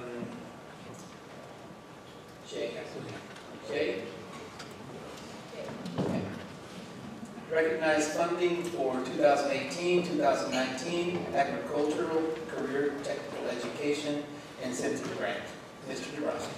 Thank you. The CE recently notified us that funding for the 2018-19 Ag Incentive Grant has been awarded in the amount of $14,674. Thank you. Item 2K, recognize receipt of Tech Excellence Award. Mrs. Ford. We are proud to announce the nationally recognized K-12 publication District Administration has awarded JUSD's Digital Gateway program with a Schools of Tech Excellence Award. Jurupa was one of 18 school districts across the country that were featured in this month's magazine, and programs are recognized and they must have implemented innovative, effective, and replicable technology programs that contribute to student or operational success. Mr. Josh Lewis is here this evening with his team to provide the board with a brief presentation on the Digital Gateway program. Good evening, everyone. We are very excited tonight to present to you the Digital Gateway.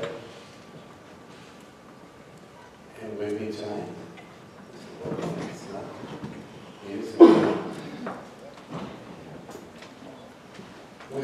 staying very late is our wonderful team, or part of our wonderful team, but definitely some key stakeholders who are deeply involved in making this successful.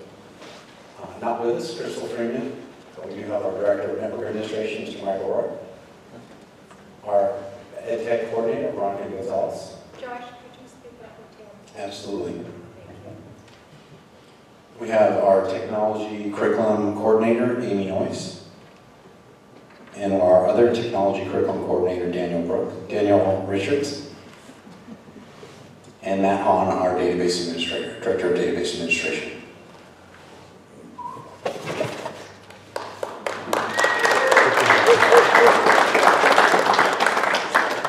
The Digital Gateway, as you know, the purpose was to provide inclusive technology to all of our students and for our underserved students to provide those opportunities through technology that could have never been before or been possible. This is really learning without limits, empowering our students to have a growth mindset so that they can succeed in career, school, and life.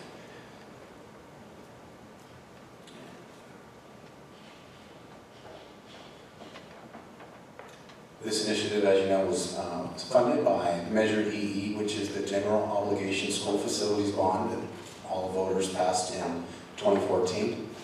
And that provides the initial funding for all the network upgrades that Mr. Walker is going to talk about in just a moment, and the ongoing funding to continue this initiative. Good evening. I'm pretty loud without the microphone. The network upgrades were a multi-year process in order to upgrade the switching, cabling, wireless, and network protection infrastructure. This was done through our data center build-out, along with our E-rate and modernization initiatives. This also includes our firewall upgrade, our content filter upgrade to protect from internet, as well as our GoGuardian Chromebook management software and platform that helps protect the students. We started the initiative very small. It was a small pilot group. We wanted to, it was a very nervous time, but we wanted to make sure that our parents, our students, our teachers, and all stakeholders were really ready for having Chromebooks in their classroom. It wasn't too long just before this that we had policies of no cell phones in classes and no technology, period. And so we had to make quite an adjustment for having technology with every single student in the class. Once we established that and we saw that students were able to successfully take them to and from school, we expanded it to 6 classrooms per site. And then Veronica, Amy, and Daniel worked closely with those to build up those site leaders and to work with each school to develop their own plans, because each school was slightly different to make sure that it was successful. And then there was the larger rollout for all students in grades 2 through 12 taking the Chromebooks to and from school. And then finally, we added kindergarten and first grade.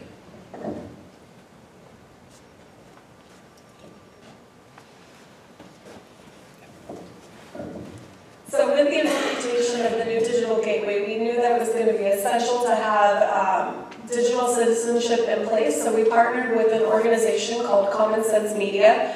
And at the first year of the digital gateway, we brought together the school site leaders, so that included principals, parents, administrators, and classified staff to come together and create a school site plan that would hold teachers accountable as well as provide students with digital citizenship education. So as this process went on, we developed a plan on how to hold teachers accountable as well as teach students those digital citizenship lessons every time they were on the computer. And that accountability would be key for this to be successful in the years to come. So we created a plan, the school set a vision with the new Chromebooks in place that would move forward.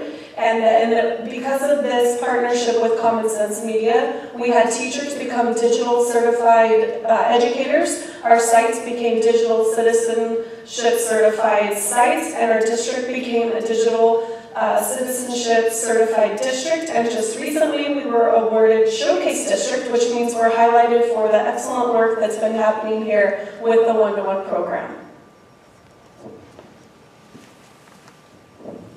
In order to meet the needs of our educators and other support staff, we knew that we needed to create an in-house PD solution rather than purchasing something off the shelf. We knew that the goal here was to build staff capacity, and we did that by giving our learners the ultimate choice in what PD they attended. We offered trainings both in person and digitally, along with Summer Jam, Tech Fest, the STAR Conference, and some site-based trainings. And one of the keys here is that we allow our learners to attend trainings multiple times because we know some concepts take longer than others to master, and we wanted to make sure that everybody at our sites were comfortable with the technology that they were afforded with the Digital Gateway Initiative.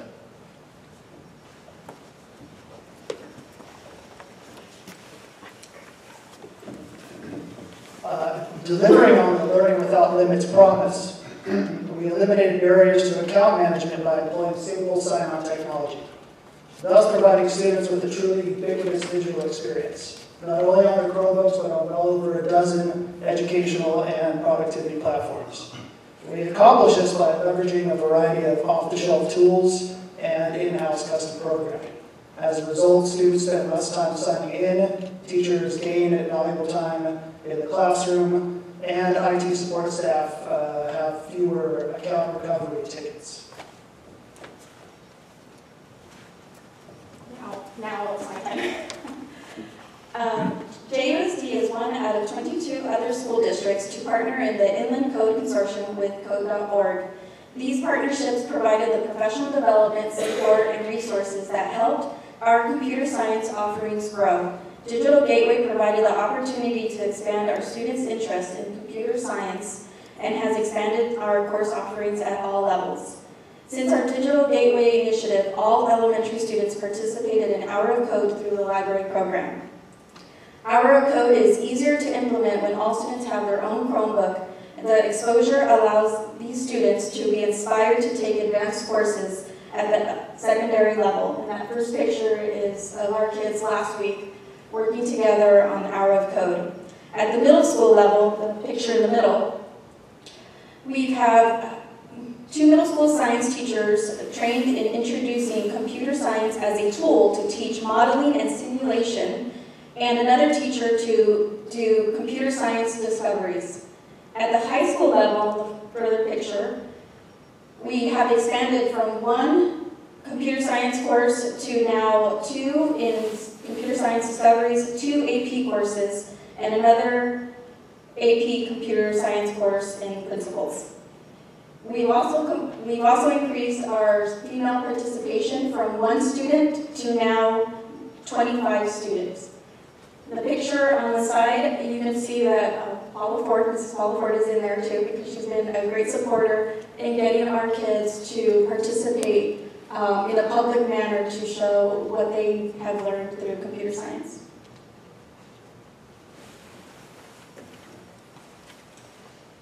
And that's our Digital Gateway program.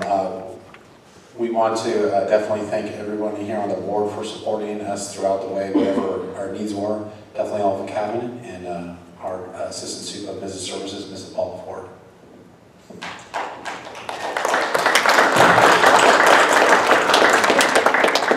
Can I add something? President Garcia? I just want to say congratulations to Mr. Lewis, Ms. Gonzalez, Mr. Warp, and Mr. Rahman and their teams for their commitment to the implementation of Digital Gateway. I want to thank also all the teachers, because it really is the commitment of the teachers, as well, that have been able to push this forward and make sure that every student has an opportunity to learn using the Chromebooks in the classroom. So thank you all. Thank you, Ms. Ford. Ms. Redford. Mr. Lewis, I saw here 174 miles of copper. That's right, Mr. Rourke, right? It's a lot. No, I mean seriously. Seriously. It is. Yeah. Is that above ground or below? It's a mixture of both, to include some aerial that's hung on poles. How do we protect it from being stripped? With building security systems. Okay. The large majority of the network cabling is inside of our of the buildings themselves, and as you know, there have been some break-ins to take this and to take that. We have been very fortunate so far, and hopefully with the increased security systems, whether through cameras or the better access control and burglar alarms, we'll be able to protect it even better. So. Is that a bundled cable or a core? There's most of it are bundled sets, smaller bundled sets that would be a little difficult to take and to try to salvage. They'd have to take a whole lot of it to make any money. I'm impressed, thank you. Yes, ma'am. Thank you. Any other questions, comments? Just like to say, Mr. Lewis and team, board appreciates all your hard work here. I know we've come a long way, especially since the Chromebooks, the whole thing, all the infrastructure, professional development, just the whole thing, everything that you present today. Just a few slides, but it really encompasses a lot. And before you go here, I've got a, we're going to come down, Mr. Lewis, and present you with this District Administration Magazine.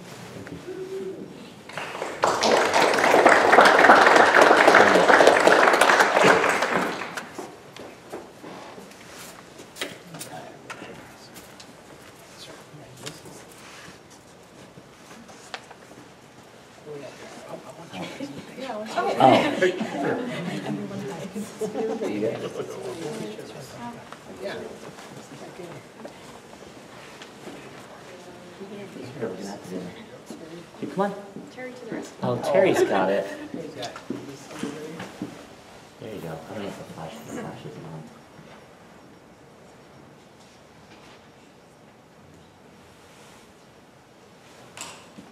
Technical difficulties, please stand by. There we go. Snug in. 1, 2, 3, 4. One more. Thank you.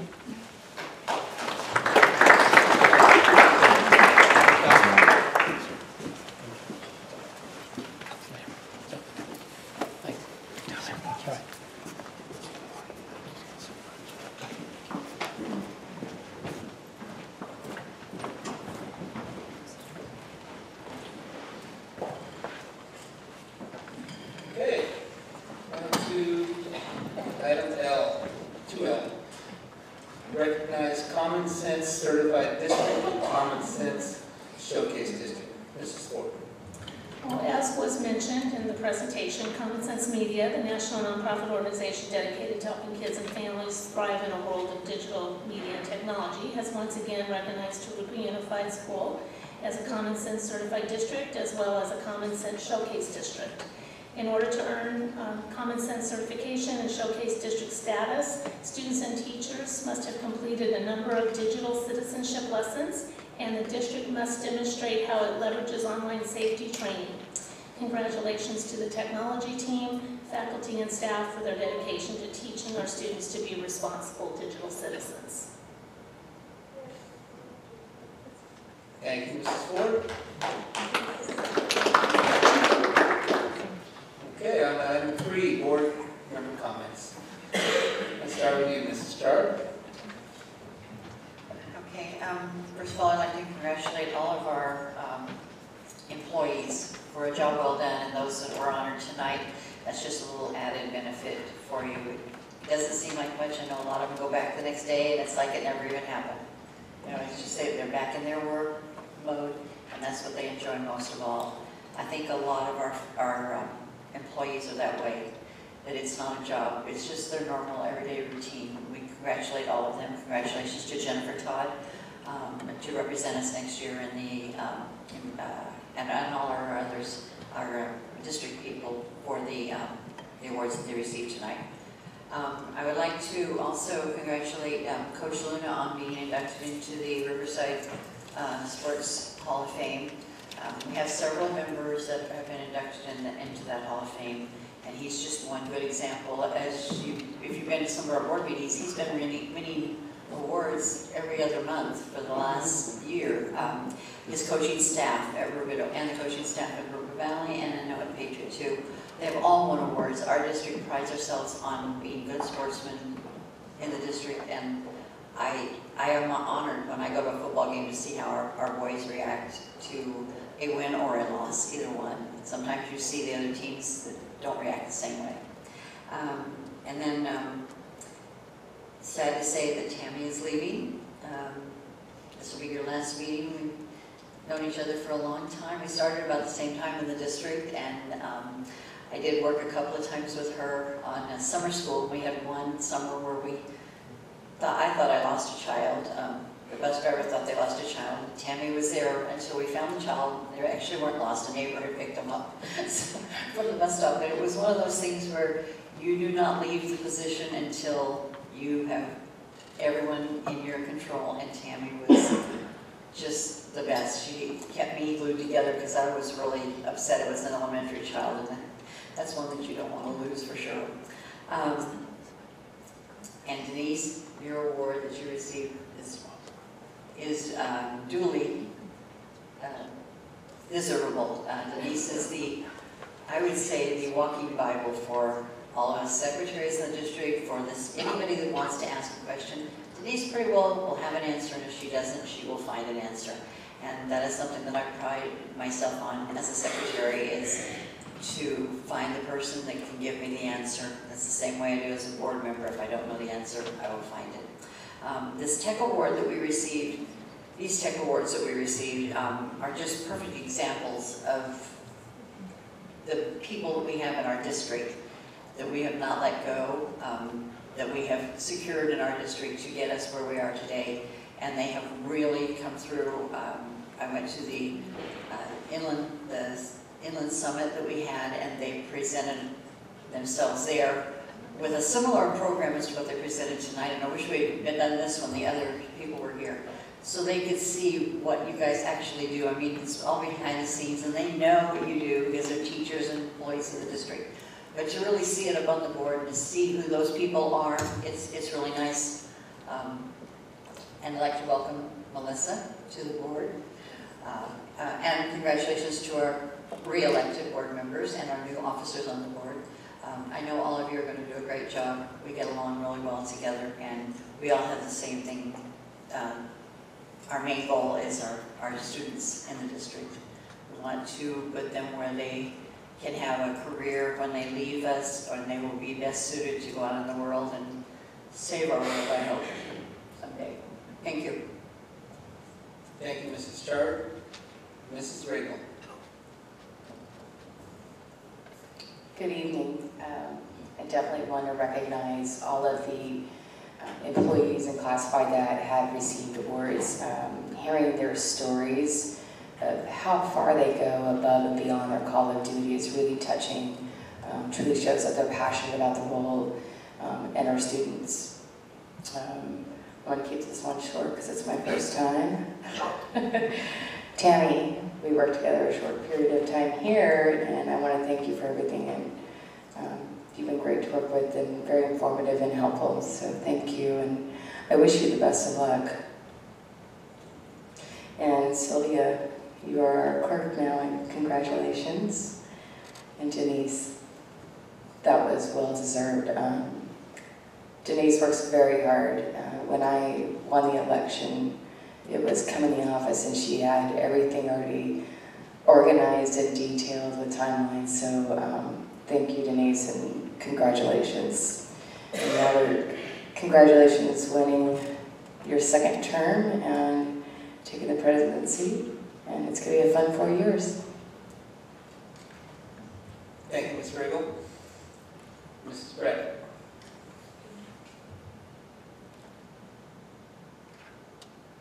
Tammy, I'm not going to talk about you because I don't want to cry tonight, okay?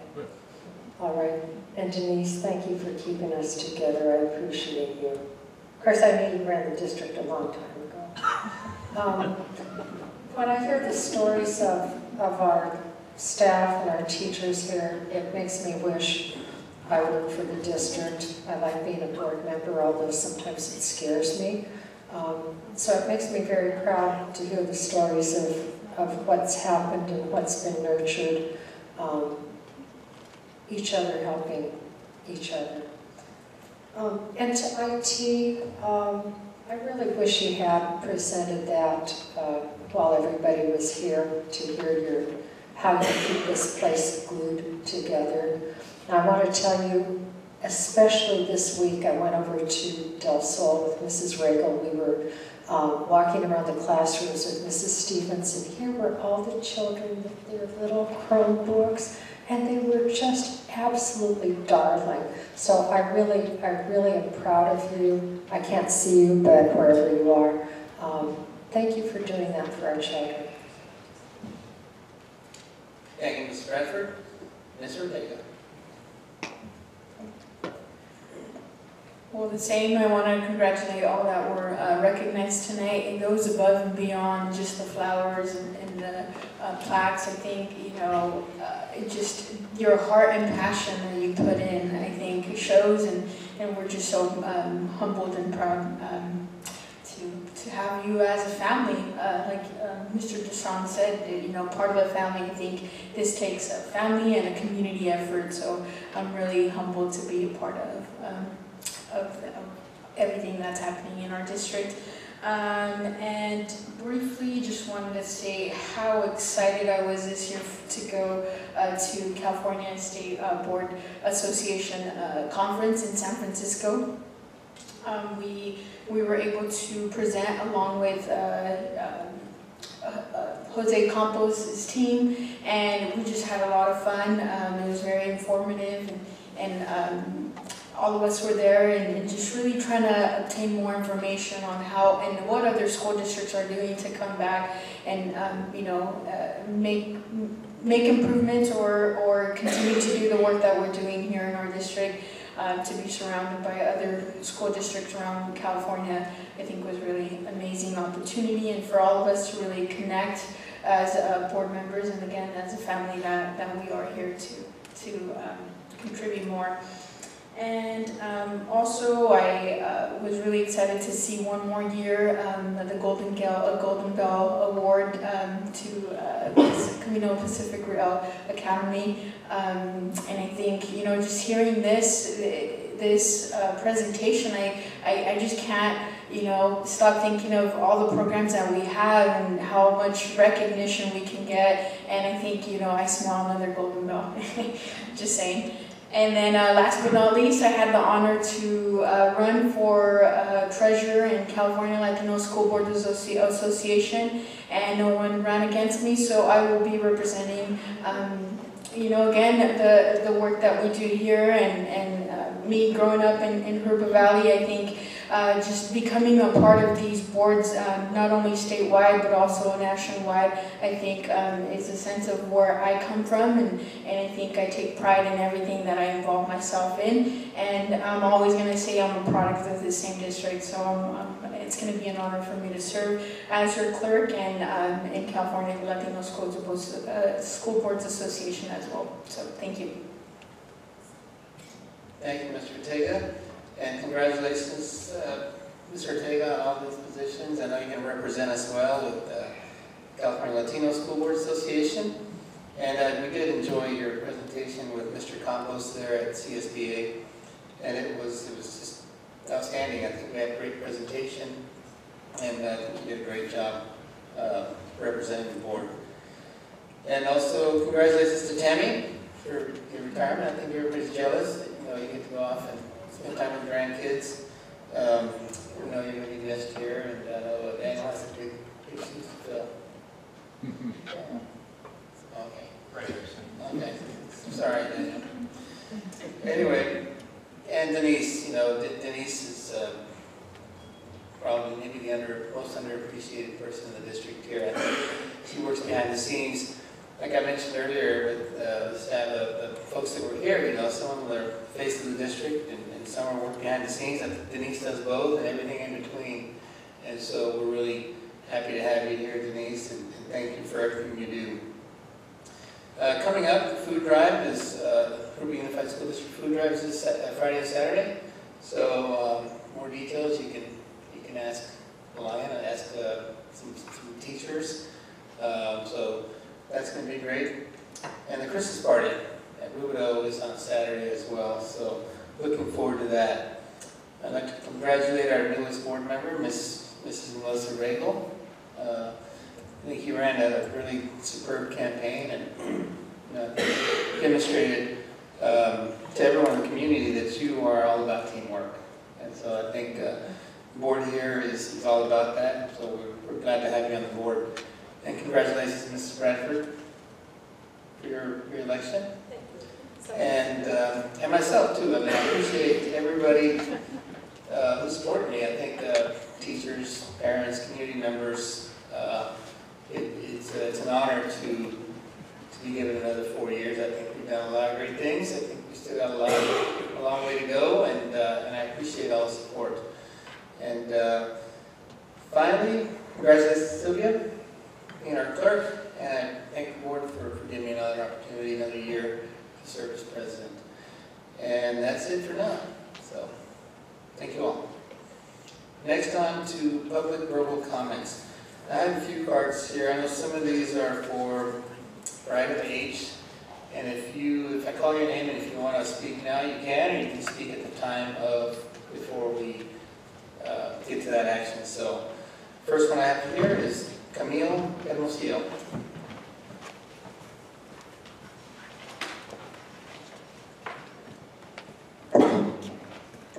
Good evening.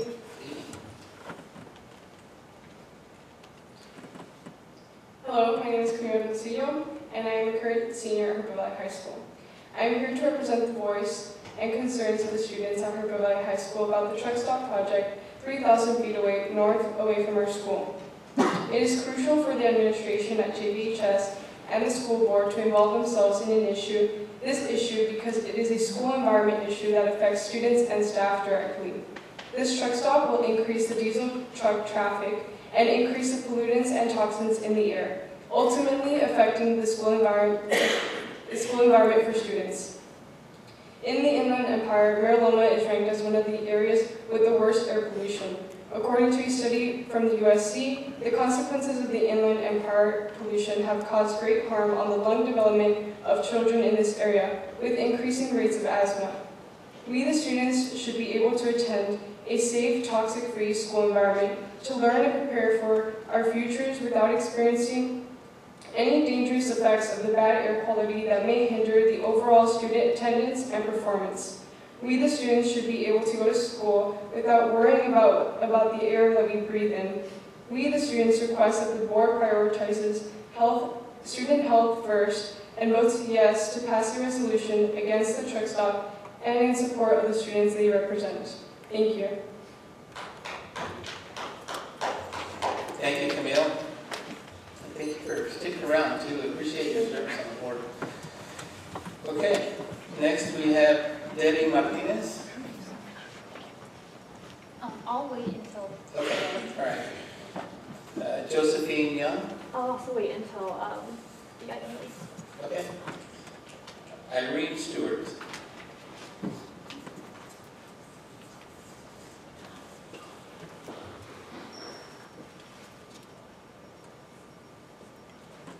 Good evening, board members.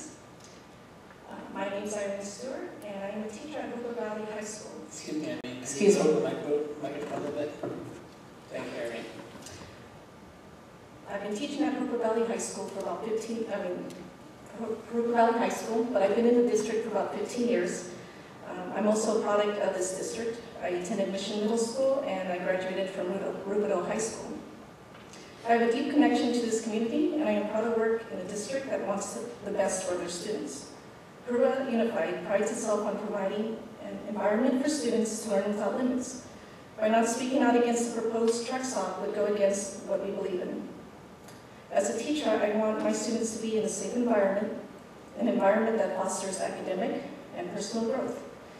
Many of my students face challenges, and as educators, we only can control what occurs in our classroom. For the district to support a resolution to stop the proposed construction of this truck stop less than 1 mile from the school is something that we can control. The diesel particulate matter can directly affect the student's health and cause conditions such as lung cancer and other chronic respiratory diseases. This is according to the California Air Resources Board. How can we expect students to focus on learning when they are having to deal with health issues? The illness of students could lead to absences, which affects academic performance. Additionally, traffic off at Awana getting to and from school adds to students' commute time and can cause students to be late to school. Students have a right to receive an education without worrying about pollution in their school. We should be the biggest advocate for our students' health and learning. That's why I asked the board to prioritize student health in a safe, toxic-free school environment and vote yes to pass this resolution. Thank you, Irene. All right, next we have Dr. J. Rivera.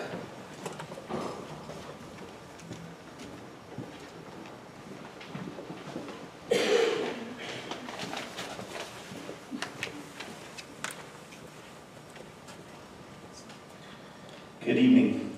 I'm a former employee of this district.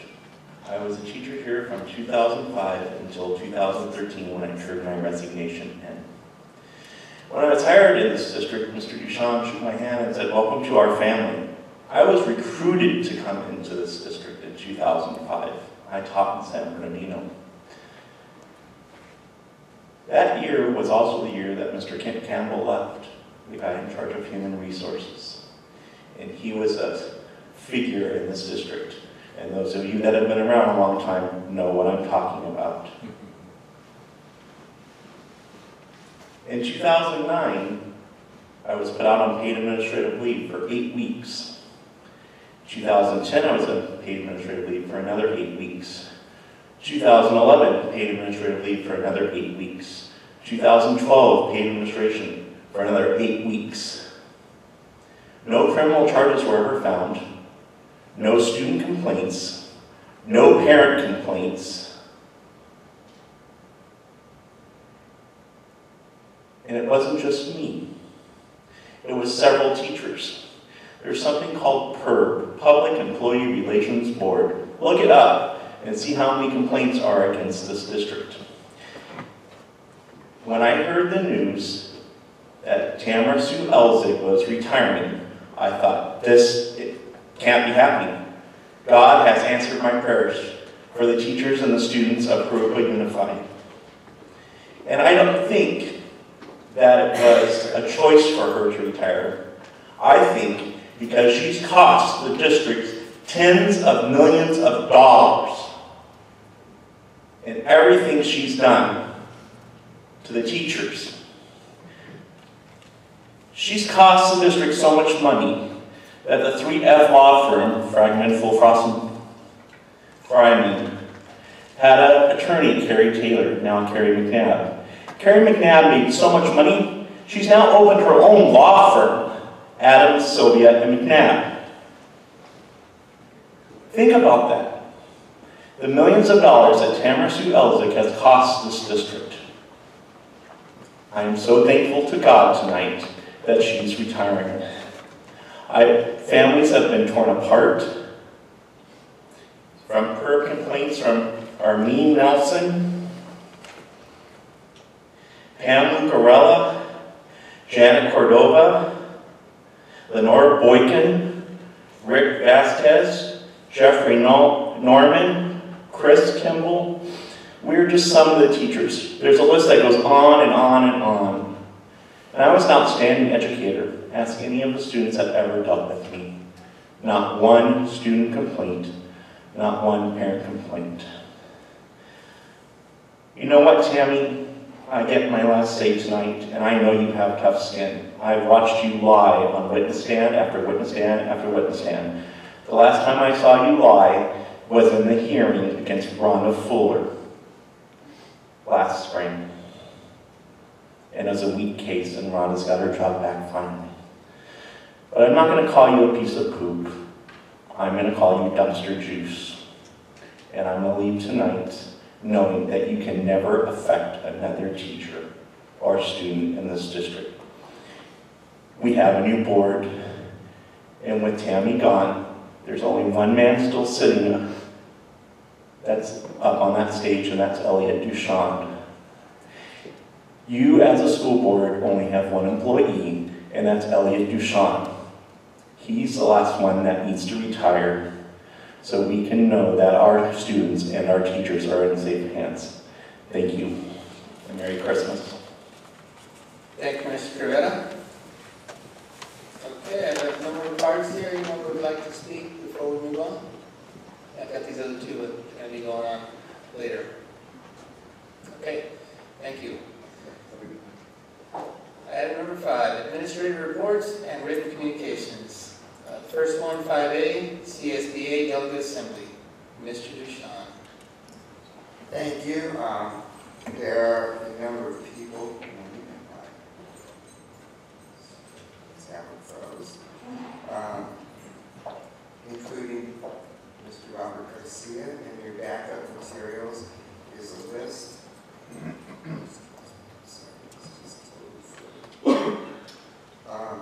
One thing is not running, but the board needs to consensus on who to nominate for delegate assembly for CSBA.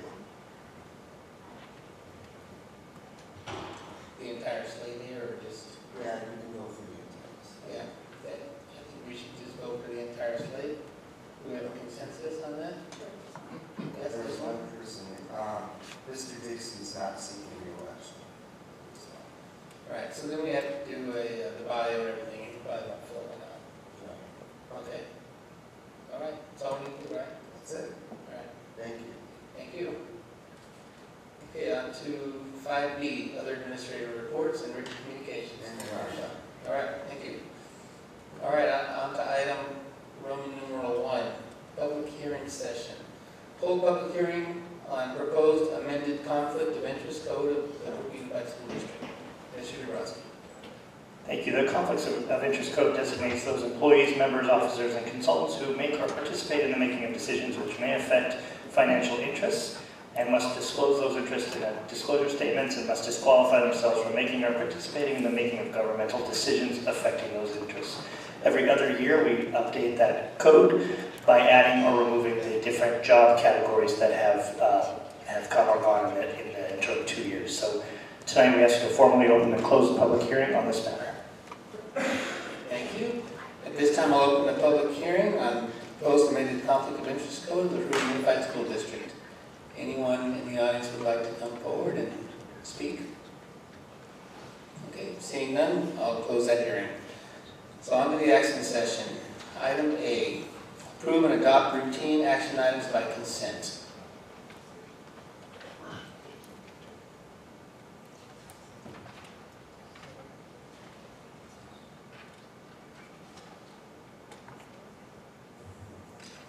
Items by consent. Yeah, Trustee Reagan, I believe there was one item you wanted to pull from the consent item on number 25, on item number 27, 19036. That's okay. Do you wish to do that? I'd like to remove item 27 and vote separately. And that's the case number 19036. So my suggestion would be to just remove that single case. Yes, Okay. please. Okay, so we have a motion to approve items A 1 through 32. We'll remove 19-026. 036. Okay, we have a second by Ms. Ortega. Second. I'll second it. Okay. Thank you, Mrs. Charlie. Okay, any, Mrs. Regal. Mrs. Regal made the motion, Ms. Ortega made the second. Okay, any other questions or comments? Okay, we'll call for the vote, please.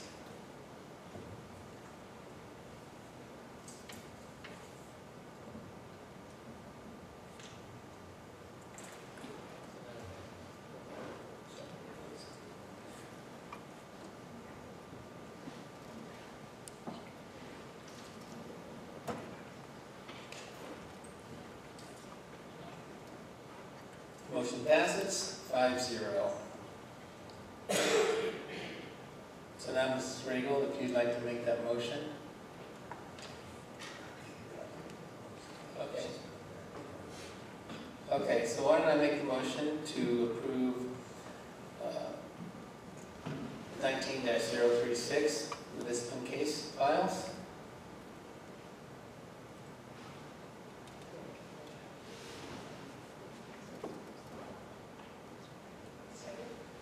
Motion and a second. Second by Ms. Ortega. Okay, we'll call for the vote.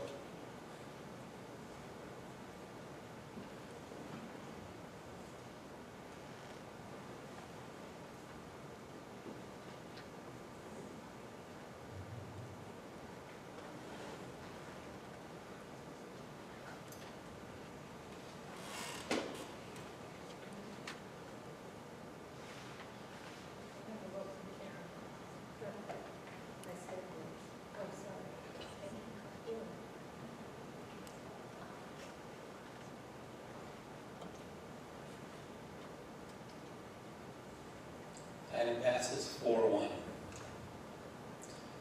Okay, on to item D, certified 2018-2019 first interim financial report. Mrs. Ford. In December of each year, we bring our first interim financial report to the board for certification. This report provides an update of our current financial condition related to the 2018-19 budget adopted by the board in June. The detailed first interim report is included in your backup materials. However, I'd like to highlight a few areas. With the passage of the state budget in July, the district received a decrease in one-time funding, which was slightly offset by an increase in enrollment and augmentation funds. Since adopting the budget in June, the district has settled negotiations with both bargaining units, resulting in increased expenditures in the salaries and benefits areas in both the unrestricted and the restricted funds. We estimate our required unrestricted reserve to be $7.4 million. That's 3% of our total expenditures, which is required. Turning to the multi-year projection, our preliminary CalPADS or CBEDS enrollment shows a current year increase of 102 students. In fiscal years 2019-20 and 2021, enrollment is projected to remain at the current year levels. That's what we have in our first interim. Revenue is based on the unduplicated pupil count of 78.1%, which includes our students who receive free and reduced price meals, or an English learner or foster youth. The increased STRS and projected increase in PERS rates for 2019 and 20 and 2020-21 are included in the multi-year projection. Wages and health and welfare expenditures are budgeted flat, with the cost of step and column movement included each year. For the past several years, under the LCFF, or the Local Control Funding Formula Model, districts have received additional revenue that's been referred to as gap funding. LCFF was established to restore school districts' funding to their 2007-2008 purchasing power levels. So now that LCFF is at full implementation, school districts' year-over-year additional revenues will no longer include that gap funding. And it will be a COLA only, so it will be a cost of living adjustment. As such, increases in STRS and PERS and special education costs will continue to put pressure on school district budgets. In mid-January, our new governor, Governor-elect Newsom, will release his first budget proposal. We will follow the proposal closely and the release, and as appropriate, we'll bring additional information to the board and how it will impact our budget. As for the other 10 funds the district operates, all funds are projected to end the year with either a balanced budget or a positive ending fund balance.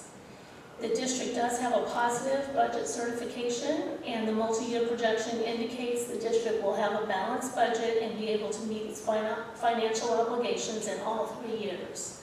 So at this time, administration recommends the board certify that the district will be able to meet its general fund financial obligations for all 3 years and will maintain a positive ending fund balance in all other funds. Thank you, Mrs. Ford. So moved. Motion by Mr. Ortega, Second. second by Mrs. Chard. Any questions or comments? Okay, let's call for the vote, please.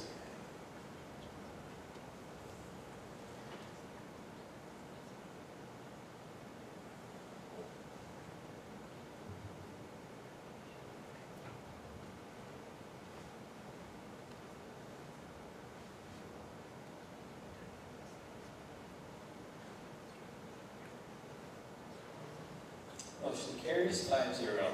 Thank you, Mrs. Ford. All right, on to item C. Award bid number 18-19-06, PD, Jurupa Valley High School Path of Travel upgrades. Dr. Hanson. Yes, this bid is related to path of travel work that's going to take place at Jurupa Valley High School as directed by the Division of State Architect. These upgrades are required in order to certify the Jurupa Valley Innovation Center project. On November 15th, the district received and opened a total of 9 bids for the project, and the lowest responsive bidder is listed there as New Dimension General Construction. The rest of those contractors are listed in the backup materials.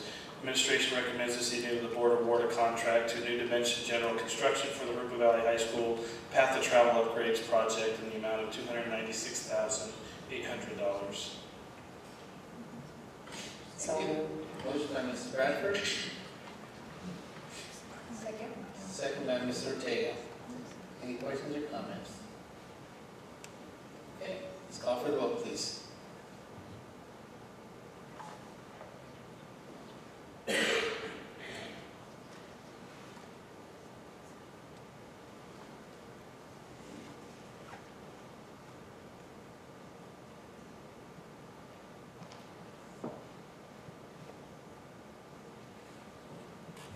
Motion passes 5-0.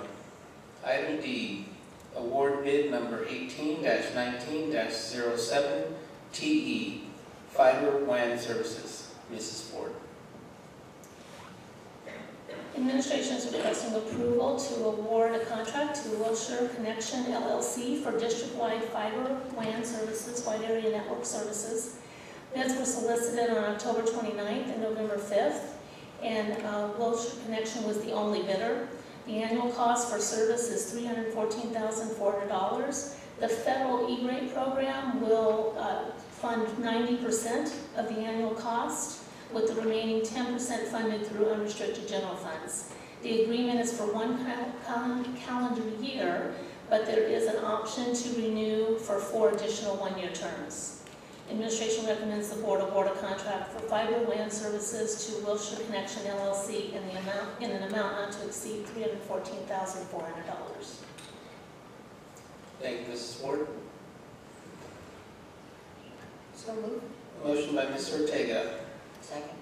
Second by Mrs. Char. Just any questions or comments?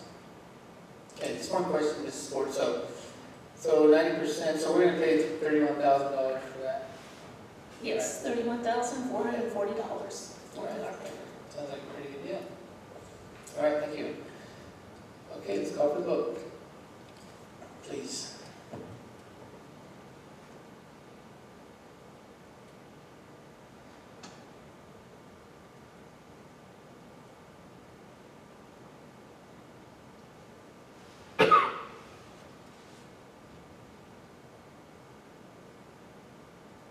Motion passes 5-0.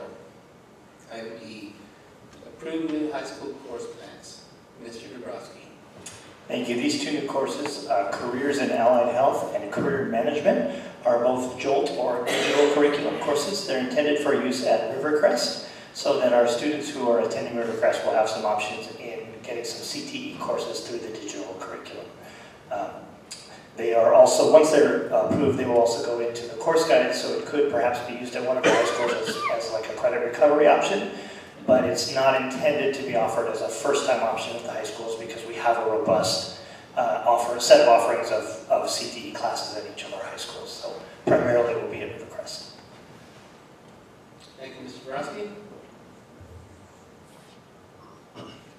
So moved. Motion by Ms. Ortega. Second by Mrs. Bradford. Any questions or comments? Mrs. Bradford. I'm absolutely delighted to see this. And I think just like what we said before, and jokingly, but I think it's becoming more and more serious, how we would love to go back and just be students for the same reason. I'm delighted and excited as well for our students. Thank you. Thank you. Okay, let's call for the vote, please.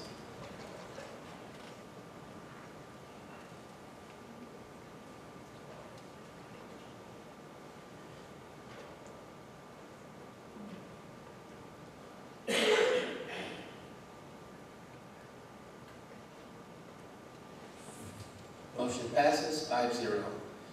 Item F, adopt resolution number 2019/24, annual and 5-year reportable statutory school fees and the findings contained in the Government Code 66006 and 66001, annual and 5-year reports for fiscal year 2017-2018.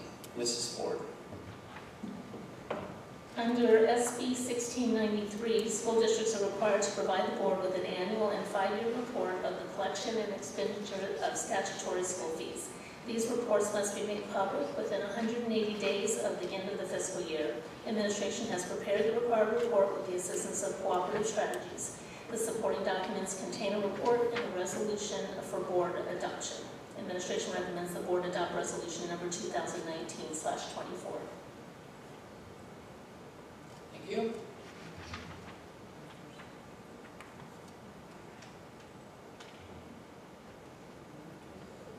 Move to approve. Second. Motion by Mrs. Chard, and I make the second. Mrs. Reagan, do you have questions?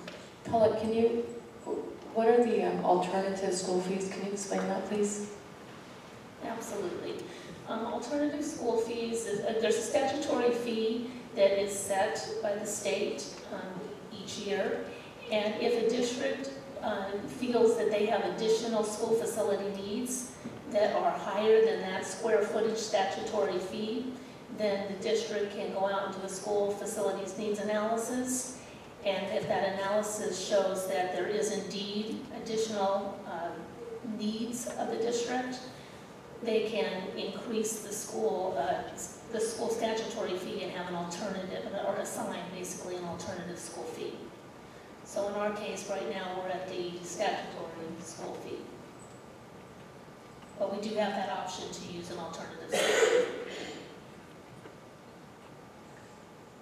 Any questions or comments? Okay, let's call for the vote, please.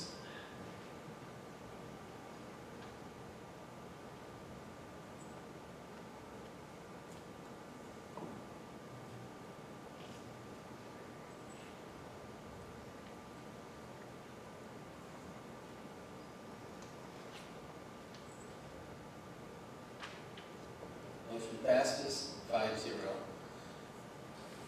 Item G, adopt resolution number 2019/25, amending the Conflict of Interest Code pursuant to Political Reform Act of 1974.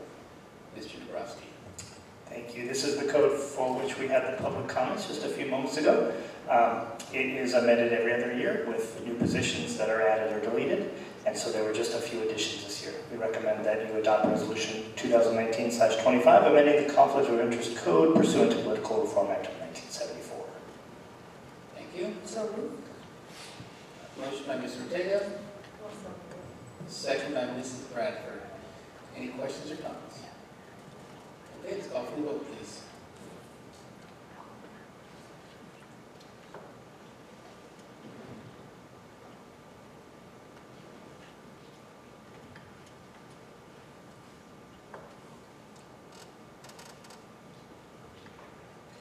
Motion passes 5-0. Item H, adopt resolution number 2019/26, resolution in opposition to the pilot Flying J Travel Center project.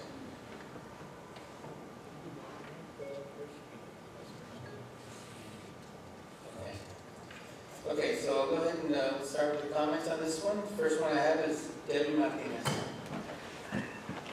Thank you.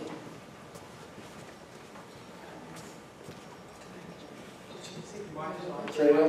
Can you turn your mic off? Sorry. Ms. Radio? Okay. Is this okay? Good evening, everyone. So I had prepared a statement, but I saw Mr. Lewis up there, and I just felt inspired because I am a product of this district, and he was my chemistry teacher and my advisor for Best Buddies. So I'm very happy to see you. You don't often get to say thank you for someone who's made an impression in your life. I went on to do Best Buddies in college at UCSB, came back and went and got my master's at Claremont Graduate University. And here I am to speak on behalf of future generations at JVHS. And I'm not doing that just as a current resident or as a former alumni, but I'm actually because I am asthmatic and it's a product from being born and raised in this area. One of the things that I wanted to share to you is a memory that's still pretty deep ingrained in my mind from being asthmatic and trying to avoid PE as much as I could. I even took horsemanship my freshman year because it was just really embarrassing to not be able to engage in physical activity like everyone else. And if you remember, those times the dairies had very strong smells at GVHS, and just trying to avoid being outside at all costs. I forgot we had to do the California physical fitness test though. So freshman year, I was out running laps on the track, thinking that I could keep up with my peers, but it was spring, it was hot, it smelled strongly outside, and I collapsed on the track because I was too embarrassed to tell my teacher that I shouldn't run. But the thing is, at 28 now, I know that it had nothing to do with me telling my teacher that I shouldn't be out there. I should be able to run with my peers. Everyone should be able to. I'm urging you actually to protect those students, the students you all claim to care about, because they deserve better opportunities to be able to be outside, to feel safe from these pollutants that we often can't see and maybe sometimes we can smell. But trust me, they will stay with you for a lifetime. Like I said, I'm 28. I had to use my nebulizer while I was traveling to Chicago because I couldn't breathe. So please, vote yes on this resolution. Thank you. Thank you, Debbie. Next, I have Josephine Young.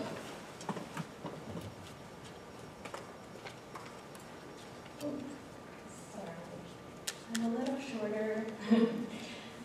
Awesome. All right, good evening. Thank you all so much for taking your time tonight. I know it's been a really long night. So once again, my name is Josephine Young. I am the Director of Youth Programs at the Center for Community Action and Environmental Justice. We are a nonprofit actually located right across the street from Patriot High. Kind of inconspicuous, it's up the dirt road. So I'm here tonight to urge you all to pass the resolution against the Pilot Flying J Travel Center. So you've heard from a current student at Jurupa Valley High, an alumni from Jurupa Valley High, as well as a teacher, and who are your constituents about student health and safety and ability to learn without limits to better their future, right? So CCAJ believes that everyone should be allowed to live, play, work, and learn in a toxic-free environment. The truck stop that's being proposed is located too close to schools and homes and communities, and it would, one, increase traffic commute times leading to tardiness, missed school hours for students, and increased trucks also mean increased diesel pollution. So students with asthma like Debbie and other health-related issues would be at risk for missed school days. So we really want to emphasize how important it is for students to be able to go to school and be students. So I really urge the board to prioritize student health and creating a toxic-free environment for students to learn. So please vote yes and pass the resolution against the Pilot Flying J Travel Center truck stop proposal. Thank you so much. Thank you, Josephine. Do we have any other comments on this item? Well, yeah, we'll get to you in a minute, Karen. Let me just get started. I just want to see if the public had any other comments, and then we'll get on with this. Okay, so I want to thank CCAJ for helping us with this resolution, so I'm bringing this to the board to consider adopting a resolution in opposition to Pilot Flying J Travel Center. And I spoke in opposition at the Planning Commission meeting last month, I think it was in October. And one of the things I asked the Planning Commissioners to do was to consider the long-term health benefits for our students. So, I mean, and that's what we're here as a school board to do, is protect our students. And that's why we're here. And I hope you all had a chance to look at the resolution. And Mrs. Bradford, I'd like to kind of open up the comments. This is personal with me. I'm a former longtime board member for CCAEJ, Community Center for Environment, did I say that right? Action and Environmental Justice, and president of it at one time. And our sons went through the longitudinal study by USC for its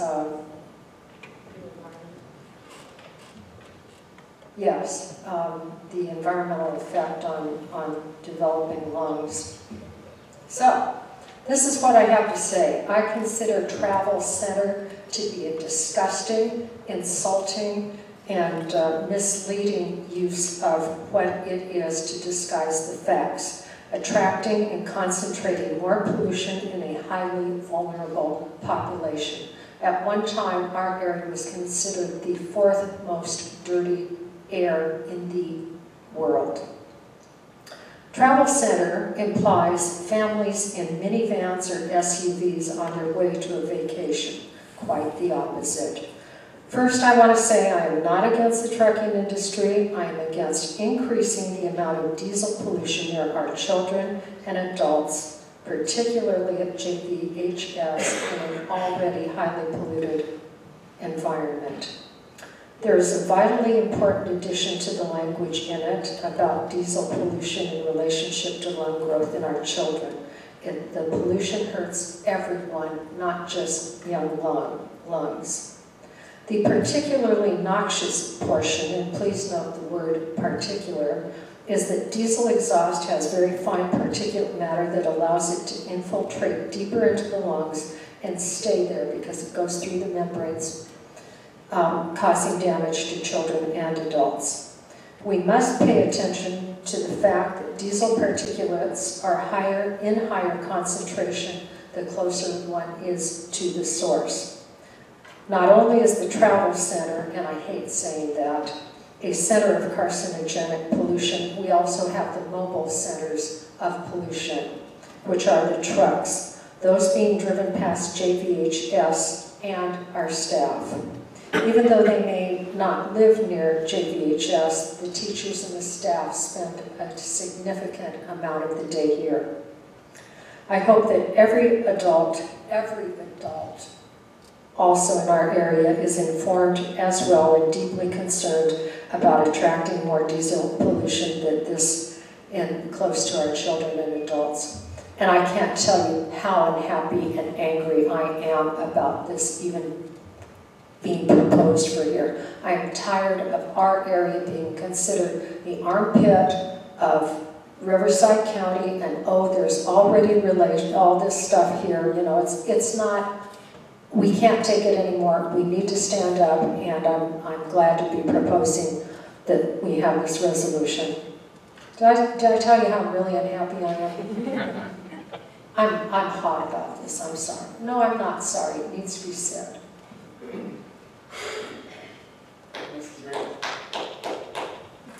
I want to add fuel to this, pun intended. One thing about this Pilot Flying J project is recently two of the largest fleets in the nation, so Schneider and Old Dominion freight lines received very large fines, and they had to go to Rialto and install air filtration systems throughout the district as well as LA Unified.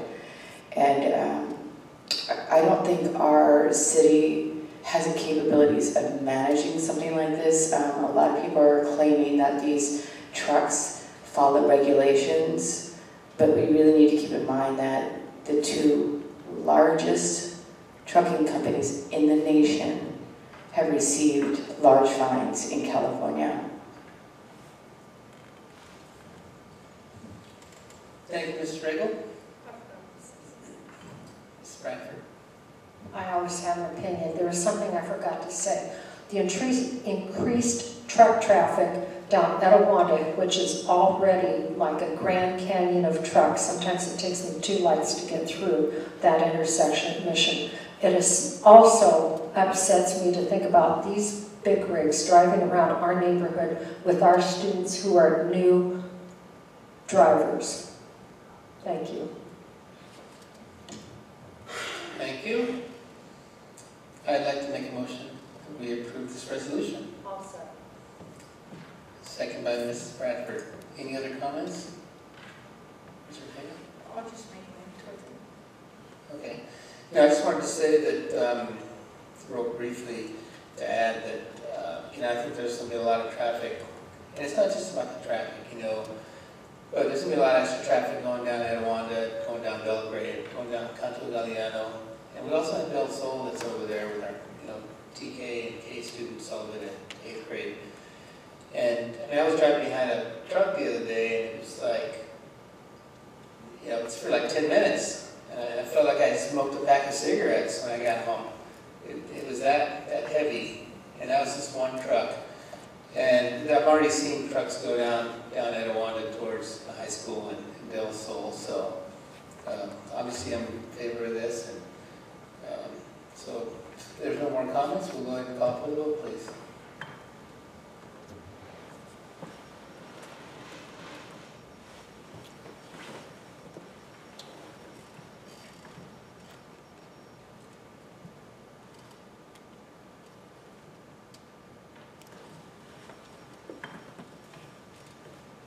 Motion passes 5-0.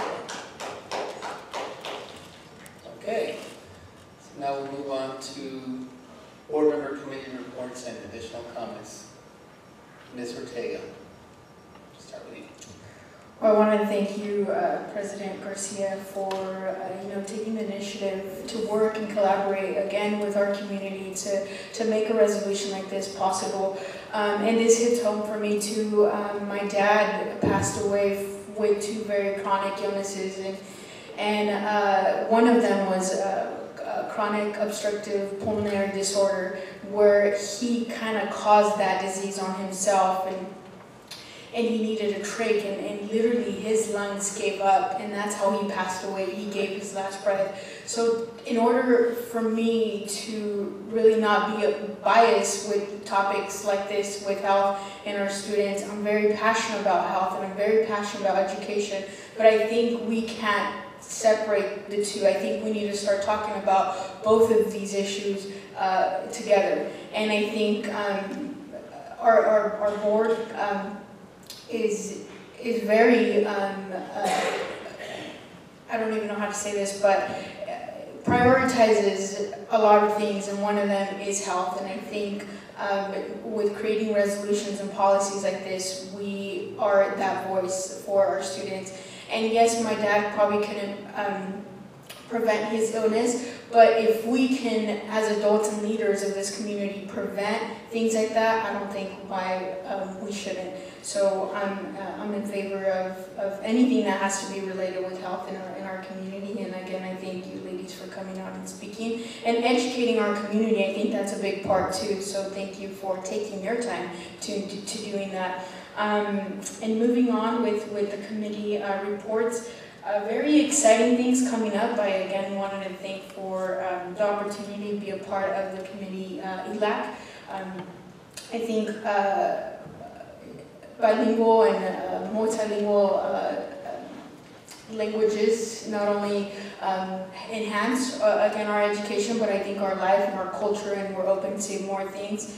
And this week on the 12th, 2 more days, I'll be joining GABE in California and our chapter here in Riverside, and actually I'll be running for vice president. I'm very passionate about that too, so we hope to see you guys there. And for STEAM and career and technical careers, I was invited to speak and be the keynote speaker for RCC. Wow, was I impressed. I want to go there every year now. They invite about a little bit over 350 young junior high school students from all the high schools in our community. Rubidoux and Nueva Vista were there. And I was sharing a lot of my story, and when I was preparing my speech, I didn't think to see them there, so it inspired me, and that's how I actually started my speech by thanking these young girls, seeing a full room of young girls wanting to go into, like we say, non-traditional careers, such as we recognize one today, air conditioning, and I think these girls being exposed to these careers at a very young age just opens up their mind a little bit. And for 2 of our high schools to be there, I was just so honored and proud, so much that I actually went around with them and toured RCC and here in our backyard. So I was really humbled and honored to be of inspiration to them. But at the end of the day, like I said, I was the one uninspired. So that was really nice, and I think that's it for me. Thank you. Thank you, Mr. Ortega. Mrs. Bradford. I don't mean to ignore that corner of the room. I'm still wet from thinking about the travel center. So I'll say something happy.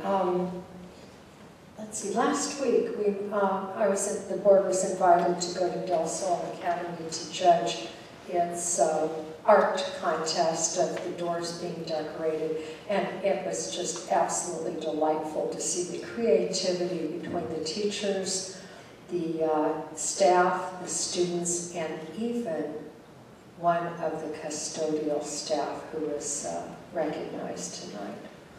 Okay, let's see. Another happy thing was last week when we attended the California School Board Association. It was wonderful. There were two sessions that I felt were particularly valuable. One was about communication with within the schools, and that's my background, so I was really excited about that. There was another one where the Teen Kids Challenge, where students become more involved with their communities in service and in leadership. And then another one that really affected me was preparing for disaster in communities and how the schools will respond to that. There was a woman from the school in Paradise where the town had been obliterated by the fire. So what she talked about was what was the process for not only evacuating the children, but holding them in an area for their parents to be picked up, and then when that became endangered, how they worked with the rest of the community to make sure that the students were safe and that their parents were informed. So this made me think of what Assemblymember Sabrina Cervantes had held here regarding community preparedness for disasters, and we were, as a board, were discussing how we can bring more of that information to our families. So, two happy things, one disgusting thing about the travel center. Thank you. Thank you, Mrs. Bradford. Mrs. Reagan. First board meeting, and it's been quite a rush getting, the traction of learning the role, and everybody has really spent time with me. Denise, she scheduled the calendar for the entire cabinet or other departments, so thank you all for guiding me and showing me some clarity and answering my good or silly questions, but it's been really helpful. And as Karen mentioned, we did do we went to San Francisco, and it was a great experience at the California School Board Association.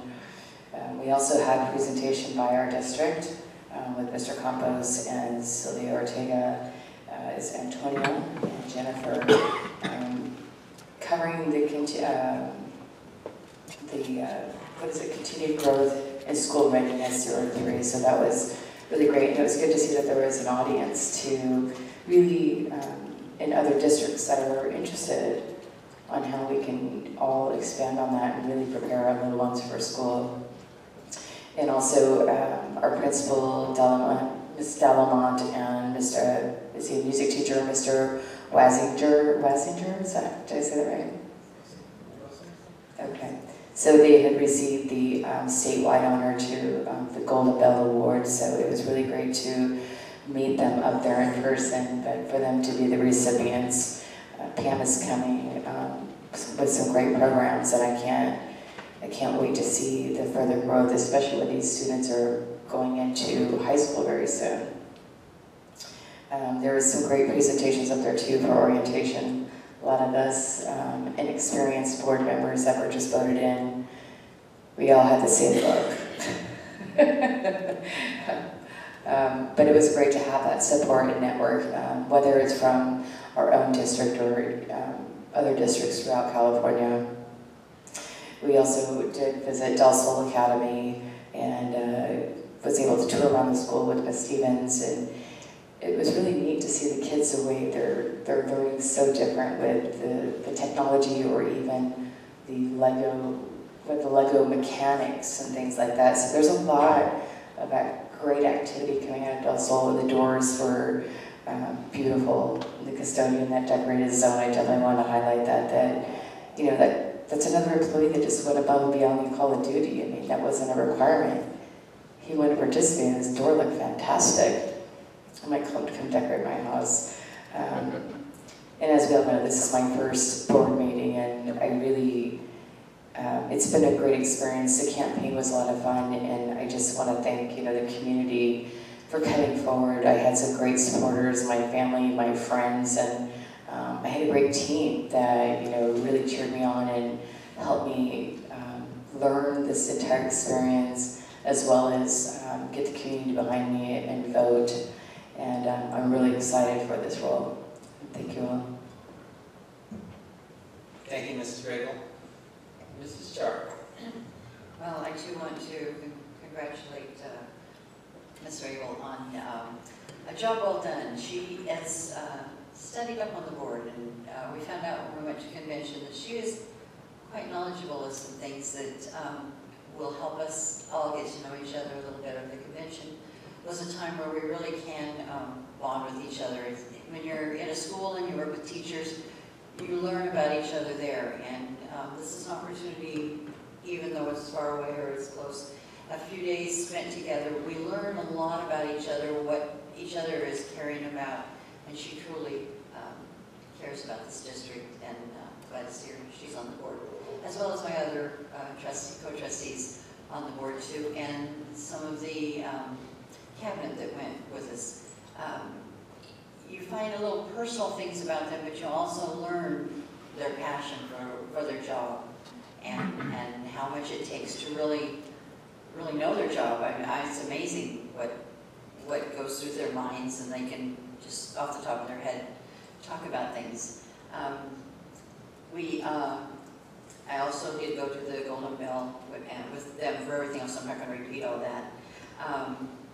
But I do want to congratulate Trustee Ortega for her position on the CSBA School Board Association.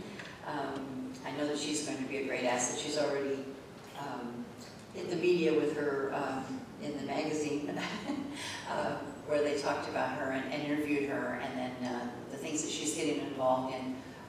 She has a passion for, and that's what we need, is to take our passion from our district and spread it and bring other people into us. I had the opportunity this past week to attend with Mrs. Ford and Mr. Lewis, Josh Lewis, and Veronica Gonzalez, and Mr. Duchan attend the CS for All seminar, the third annual seminar that they have, or summit. And that is something that I needed to know a little bit about, so I called my granddaughter the night before and said, can you give me a little more information on what coding is? And she explained to me, and what she told me was exactly what was happening. This meeting that they had was to bring everyone's minds together and to hear what is going on now, whether we should have computer science as a high school requirement, whether we should have it in the elementary, where do we start with it? We've already started in our district, it's here. Some districts are not, but I was on the ground floor when we started this organization here in the Inland Empire, San Bernardino and Riverside. And we've come a long way. Our Gateway program is totally, has it included in that. But it was amazing to hear what some of these people, what they're trying to do, and they're doing the same thing we're doing. They're trying to bring outside organizations in to help our students. And those people that are out there really do want to help our districts, whether it's our district or Riverside or wherever. They are there and they're waiting for us to just ask for their help. And it was they had some great speakers that day to give us some insight. So you'll hear more about that, I'm sure, in the future. But the Hour of Code, if you need to look it up, it's on our website. It's on any website. Just go to that and you can find out more information about it. And I think that's all. Mr. Garcia already mentioned the holiday food drive. Get your food and your items into Jurupa Middle School so that they can package up the bags this week for the parents and families to come and pick up. And then the students also are, if you see a tree in the area, please buy a present and return it into to the store or wherever you purchase it from. Because these are for our students in our district, and a lot of them just they don't get anything. They're adopted by outside families or adopted by organizations in our district, and we've done this for 30-some years, at least. It's been at least 30 years. And these are, the children really appreciate it. And it goes over and over, generation after generation. You hear, sometimes you think they're going to get out of that rut that they're in, but we have generations here that it keeps going, and they send their children to Christmas with Santa, and it's a great benefit for the children. Thank you. Thank you, Mrs. Chard. I just want to add a few things. Going back to the program that Mr. Jose Campos and Mr. Ortega presented on, it had to do with 0 to 3 and focusing on that education at that age. And just coincidentally, the day before at the Delegate Assembly keynote lunch, that was a presentation. It was about that and the governor's plans, Governor-elect Newsom's plans, and that's kind of his dream, is that start really young. So the fact that we had a presentation I thought was really great. That we're, as Ms. Chard mentioned, in some of these cases we're at the leading edge. So I just wanted to mention that real quick. And Debbie, I'm glad that you came up and you acknowledged Mr. Lewis. It's always great when students come back and say, he's a great guy, and we know he is. It's nice to hear, and thank you for acknowledging that. And thank you all for coming to speak in regards to the resolution. So, where we stand, and we stand strongly with the team on opposing that project.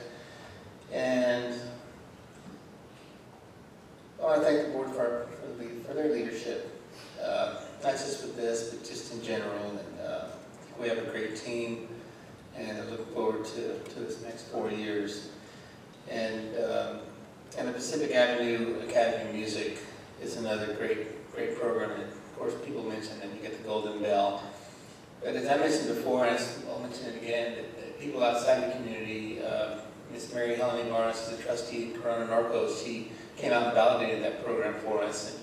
And she's talking to everybody about it. We have our region director from Desert Sands School Board wants to come out. Corona Symphony founding board member and director Don Kendrick wants to come out. There's a few folks who want to come out, so we have to schedule something with Ms. Dalamont so we can get some people out to see that, because we do a lot of great things here. And that's all I have for tonight. Mr. Duchamp, any final comments? Very briefly, and don't forget we still need to adjourn the closed session. I want to welcome Trustee Rabel to the board. You've already done lots and lots and lots of work, so welcome. Look forward to working with you. I again want to acknowledge our classified employees. They're truly the heart and soul of our district. And I want to thank Mrs. Elzick for years and years of dedicated service. Thank you. Thank you, Mr. Duchamp. And now the board must adjourn to closed session to finish up some items. Thank you all for coming. We are now readjourned to closed session. Mrs. Elzick, please report out. Closed session actions. Thank you. In closed session, the board voted to appeal case number RIC 18038855 by a vote of 3 to 2 members, with Trustee Ortega, Trustee Bradford, and Trustee Garcia in support of appealing the case, and Trustee Bregel and Linda and Trustee Chard, it's getting late, voted to oppose. Thank you, Mrs. Elzick. Thank you. And that concludes our meeting. Thank you all for coming. Meeting adjourned.